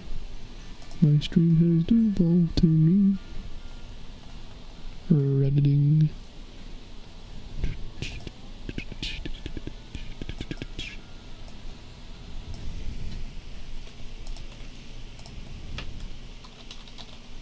Click on there.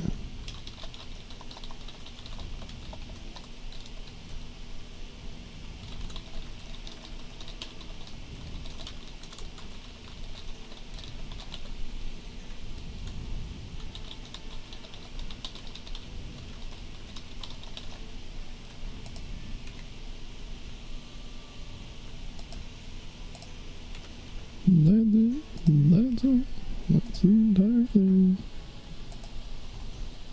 Alright. Now we can test out those changes, baby. Yes, we don't have that. Even though the audio is going to be mismatched for you guys compared to when I hear stuff. Okay, that's fun. We can see how scary the future drones are. Wow, would you look at that? Steel cradle, fire starters, beautiful. Going to cry myself to sleep. Now, what is it that changed that I want to test?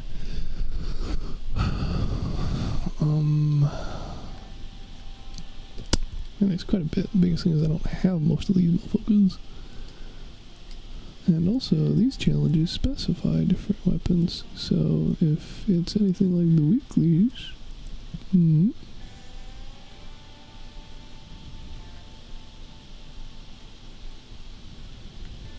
Maybe not, because it specifies cannons or autocannons, and this is just cannons, this is cannons or rockets, and this is cannons or rockets, so...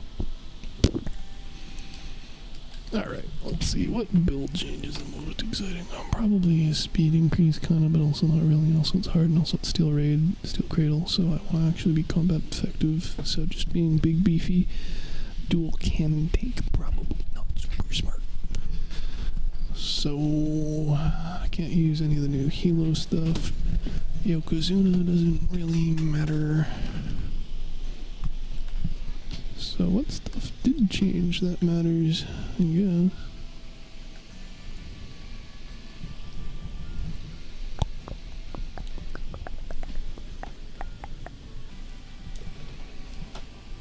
This delay bugs me. Love that swapping the internet thing is just fixed it. That's great. I don't know what any of these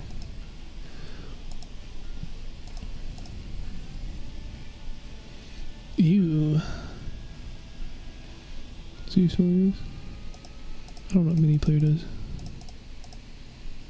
Alright, what's spin it? Inactive is correct. This is also inactive, but we're not going to worry about that right now. I can't believe people are actually clicking on this when I laid it all out in the title. Silly gooses. Okay, let's check the patch notes again. Frostbite. Assault. Patch note. Alright. Changes do I want to test? Can't test that, can't test that, can't test that, can't test that, can't test that. Can't get those, can't get those. Well, I can. Get these bad boys this week. How exciting. Let's see, can't do that, can't do that. This doesn't matter. I mean, I guess I could fuck around with the augers again. Probably not going to be a very good build ever. Boom, boom, boom. No significant changes to any of the things that'll be wrong with the auger, though, is there?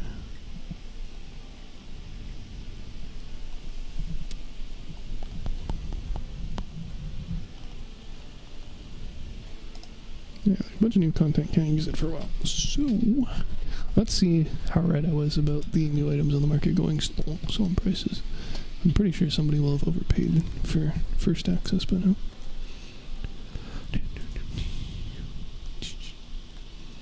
Nope. Although it doesn't surprise me on this Kote, because you need multiple, and they don't seem really as good.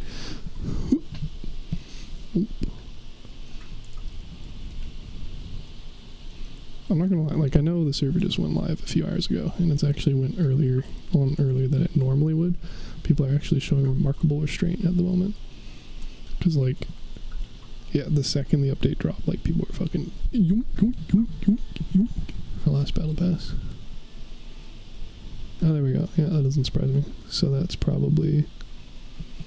It's actually not... They got a huge fat margin on that, because those are only about 300. Oh, shit, dude, those are so cheap to craft. People are going to be making bank. It's like $250 to craft. People are selling it for 500 plus. Ridiculous. Guess I should have stockpiled a bunch at a time. Whoopsie.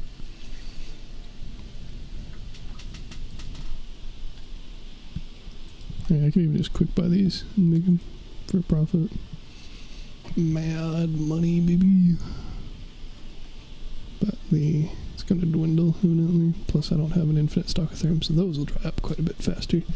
But like selling that for $3,500 is honestly not bad at all, because you're basically putting in $1,000 worth. So that doesn't surprise me. This is probably not popular because you need to buy a Yeti first. People aren't going to want to spend 17 grand on it. Probably spend 10 grand on it, but not that much. Also, I can't craft this anyway without buying a shit ton of levels, so I guess it's a moot point. Oh, sorry, well, I guess this isn't as much a good point as this. I could make a shit ton of periods. Cash in, baby, cash, cash, cash. Not really an immediate concern of mine. But, like, in theory, I don't need to buy, or I don't need to craft any of these other items if I can just get them all, the ones I need, i.e. a second narwhal, and a second Jotun, and additional ruins, just by using lighters. I don't need to craft any of these other ones, which is nice. Sure, you don't care about any of these guys, so, you know, that's cool. Okay, we're at for time on the raid, 16 minutes, so I can probably fuck around with a build. Could theoretically...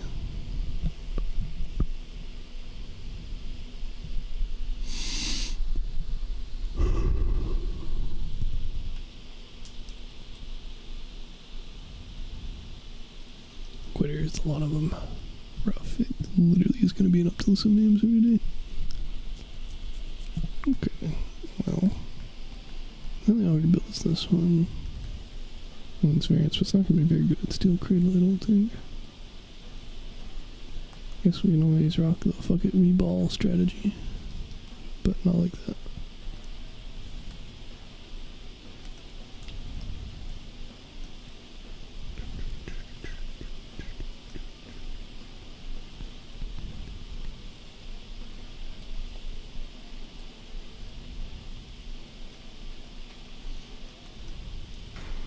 I'm gonna have to move all the armor around. That's fun. That's cool.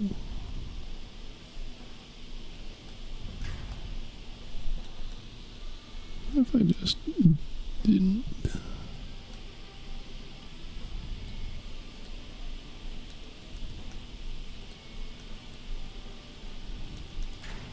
It's probably gonna go bad. Plus, I want to rebuild this anyway with the Partisan Fingers. And pushed up another pip so that I have the ability to slap reflectors on it without, it not letting me, primarily. Getting blocked.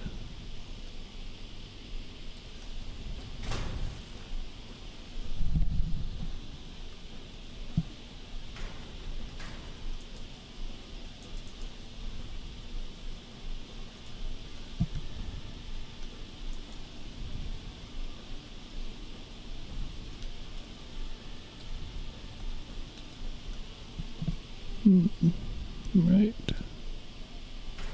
That's a thing too.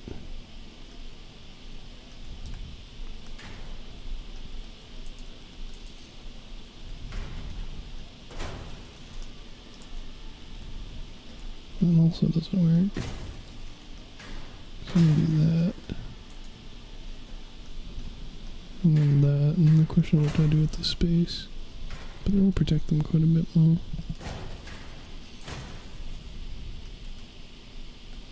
Well, what do I do with this base? And what do I fit in there when I can't fit these? Because there's not a whole lot of damage pass-through parts that are going to be fairly durable. I think the answer is just suck it up for now, probably.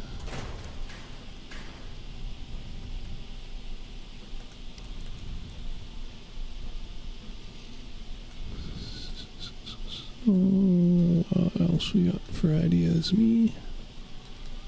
Can't fit the giggle there. I guess I could just be a little bit of a goof. Make this easier on myself this way.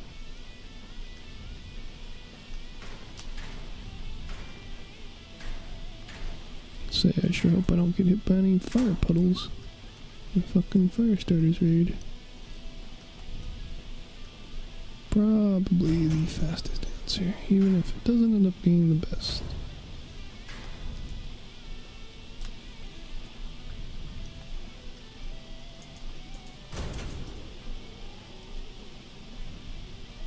As I continue to be bad at math.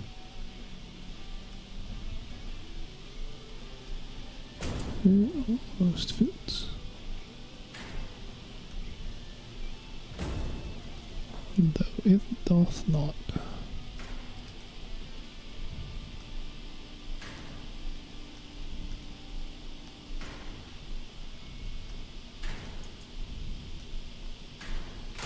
Still fit that way, nice.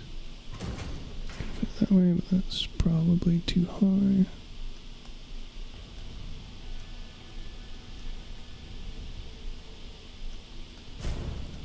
Very much so.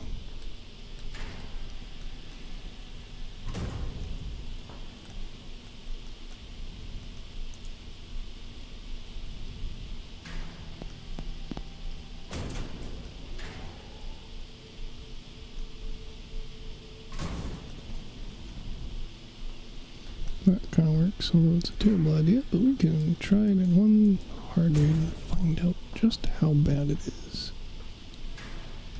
Wouldn't that be fun?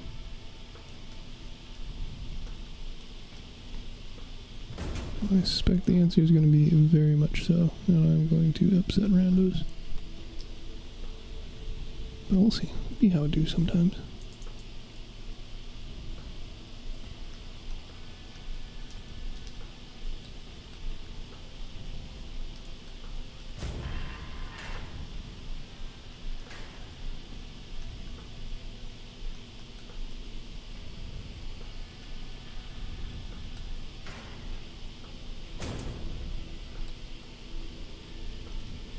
That should work okay. But we'll find out.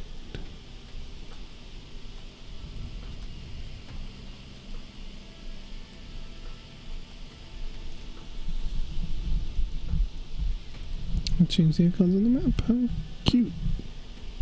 Unless they're saying these are all possible locations, and I'll actually reveal it to us for the event. Shrug.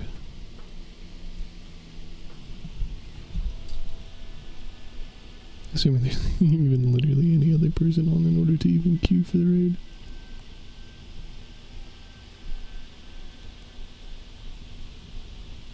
I'm sure there's a lot of shit moving on the market right now. I don't know why these are moving so cheap all of a sudden. Aren't they used in this? I guess unless because trombones are also used in the new battle pass, people are just buying them. But like buying a shit ton of these battle passes, so now there's a lot more guardians on the market.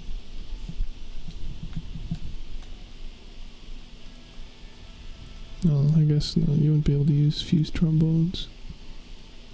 So maybe just the supply of people buying levels on this, or it's not like there should be a shit ton of guardians on the market. I think people are just mostly dropping interest. Whoever bought a shit ton of them was kind of tapped up by now.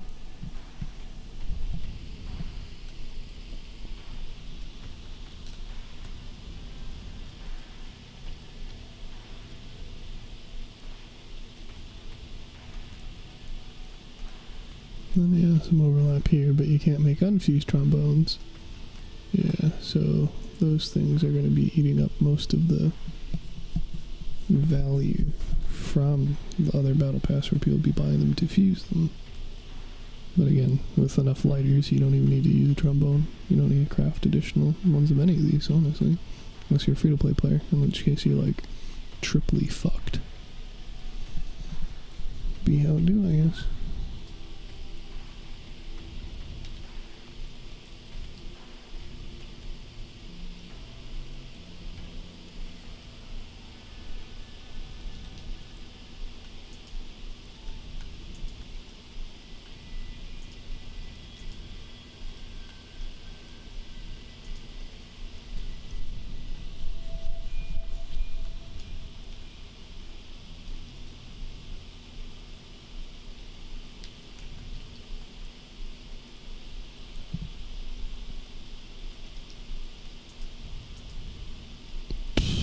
Fucking insane, bro. We have permanent blueprints for this as well.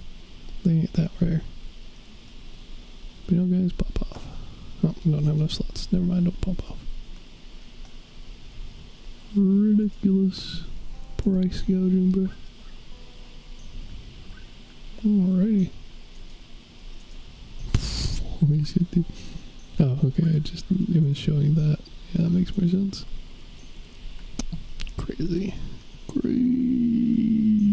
prices. I'm very glad I didn't buy and pre-pep any of these other than the iron seals. I already had gremlins, so.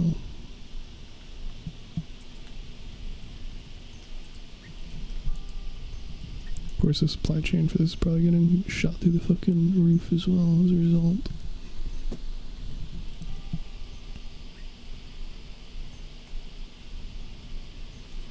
Interesting that they specify the pellets, though. I was also not aware it had less pellets than the goblin. Shows what I know.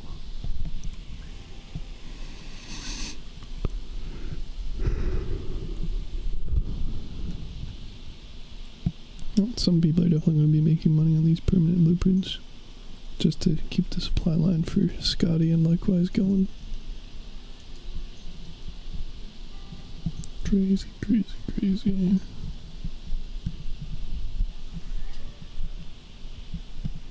Well, there we go. Nice.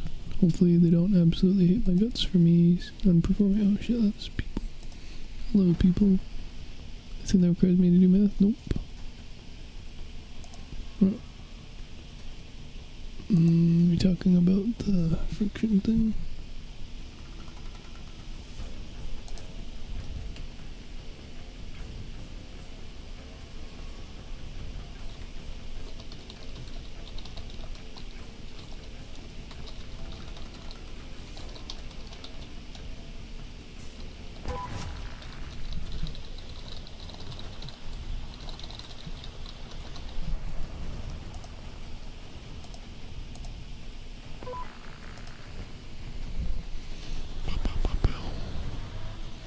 Oh damn, yeah, this turns nice.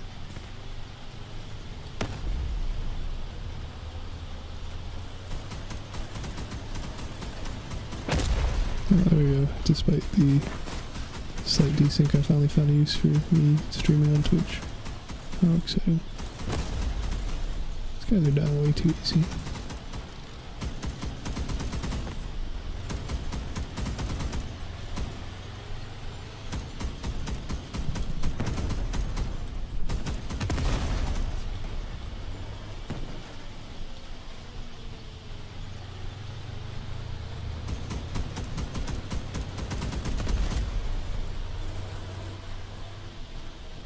Oh, carjack. That's what I should put on. Sorry, just don't flip any. Easy.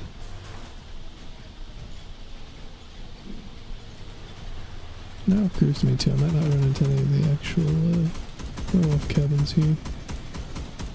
Guess we'll see. I definitely wouldn't frontier defense, but... yeah, dude. Oh, damn, we got lots of people on. Too bad one of them took me to butthead.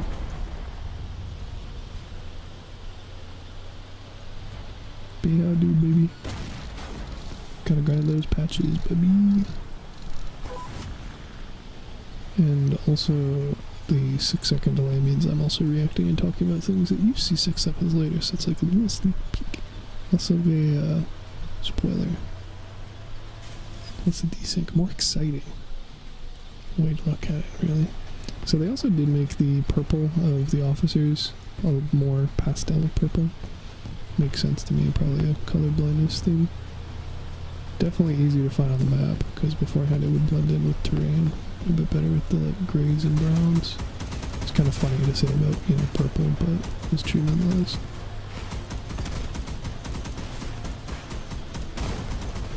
There we go, Faffy Bro, let the party get started! Preferably without involving my Thor. BB.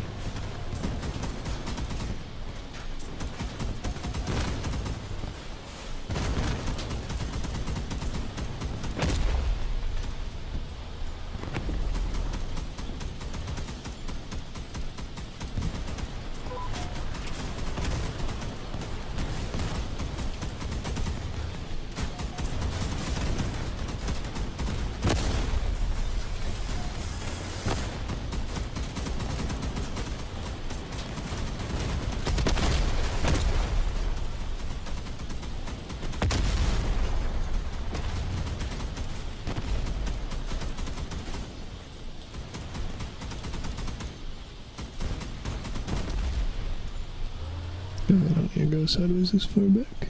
Silly me.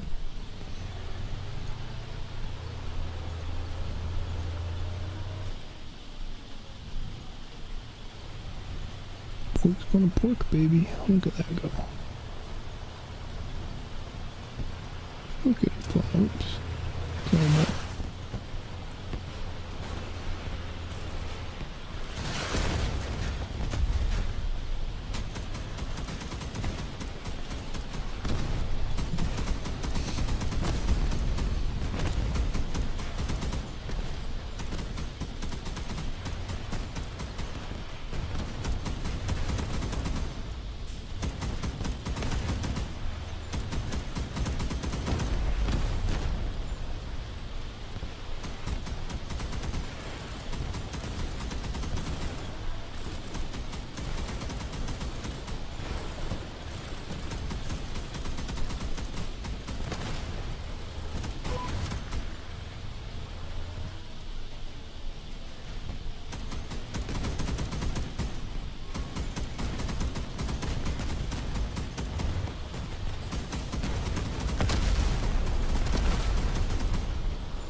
guess I don't need to be worried about the new guys rallying into me either. It's not like they're going to deal any damage as a shotgun drone.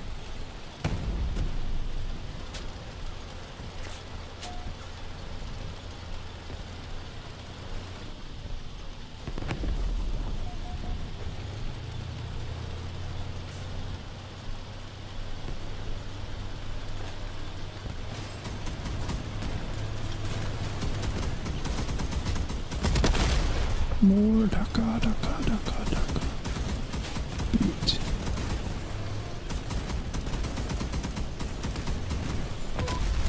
Very nice. Well done, everyone. More of that. Do we have time for that? Nope. I want to use something else. What do we got? Not that. No, I guess I don't need to worry about the fire starters anymore, do I?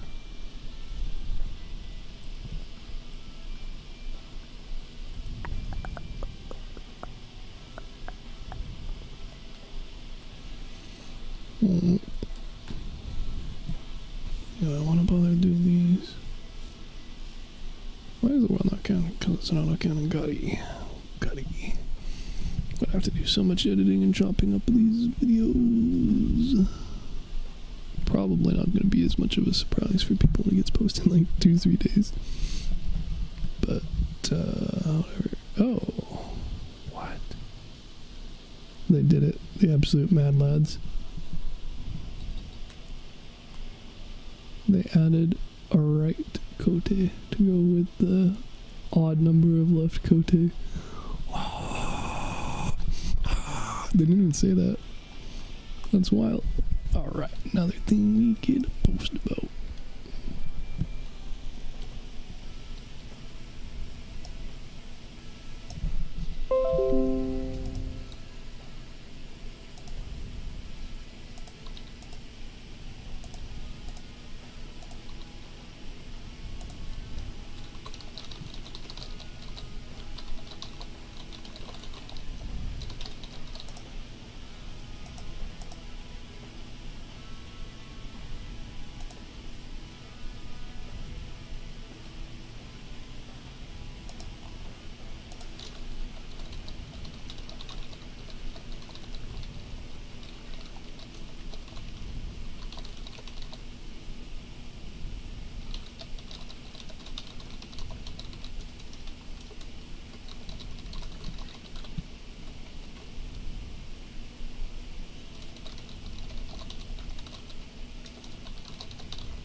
New subscriber, eh? Unsold feather, eh? Oh, I was honeypotted. I thought it was a new rando, and that's why I helped him out. It's actually somebody I know. Can't believe they do me like this. That was just me getting the Kote, which was on the other screen, which I hid because I was typing about the other Kote. As one does.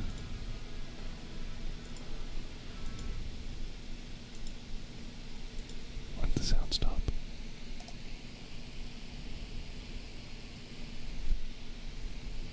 Did my internet crash again?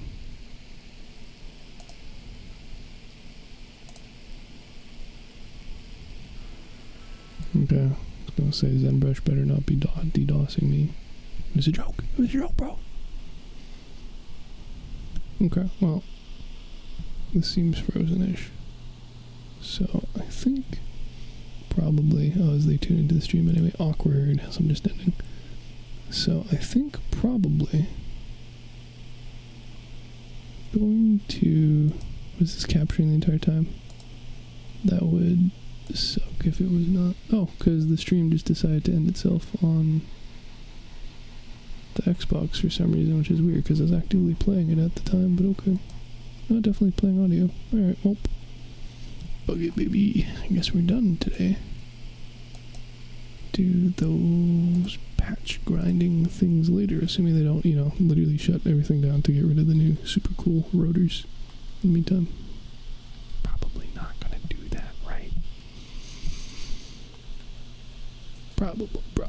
Probably.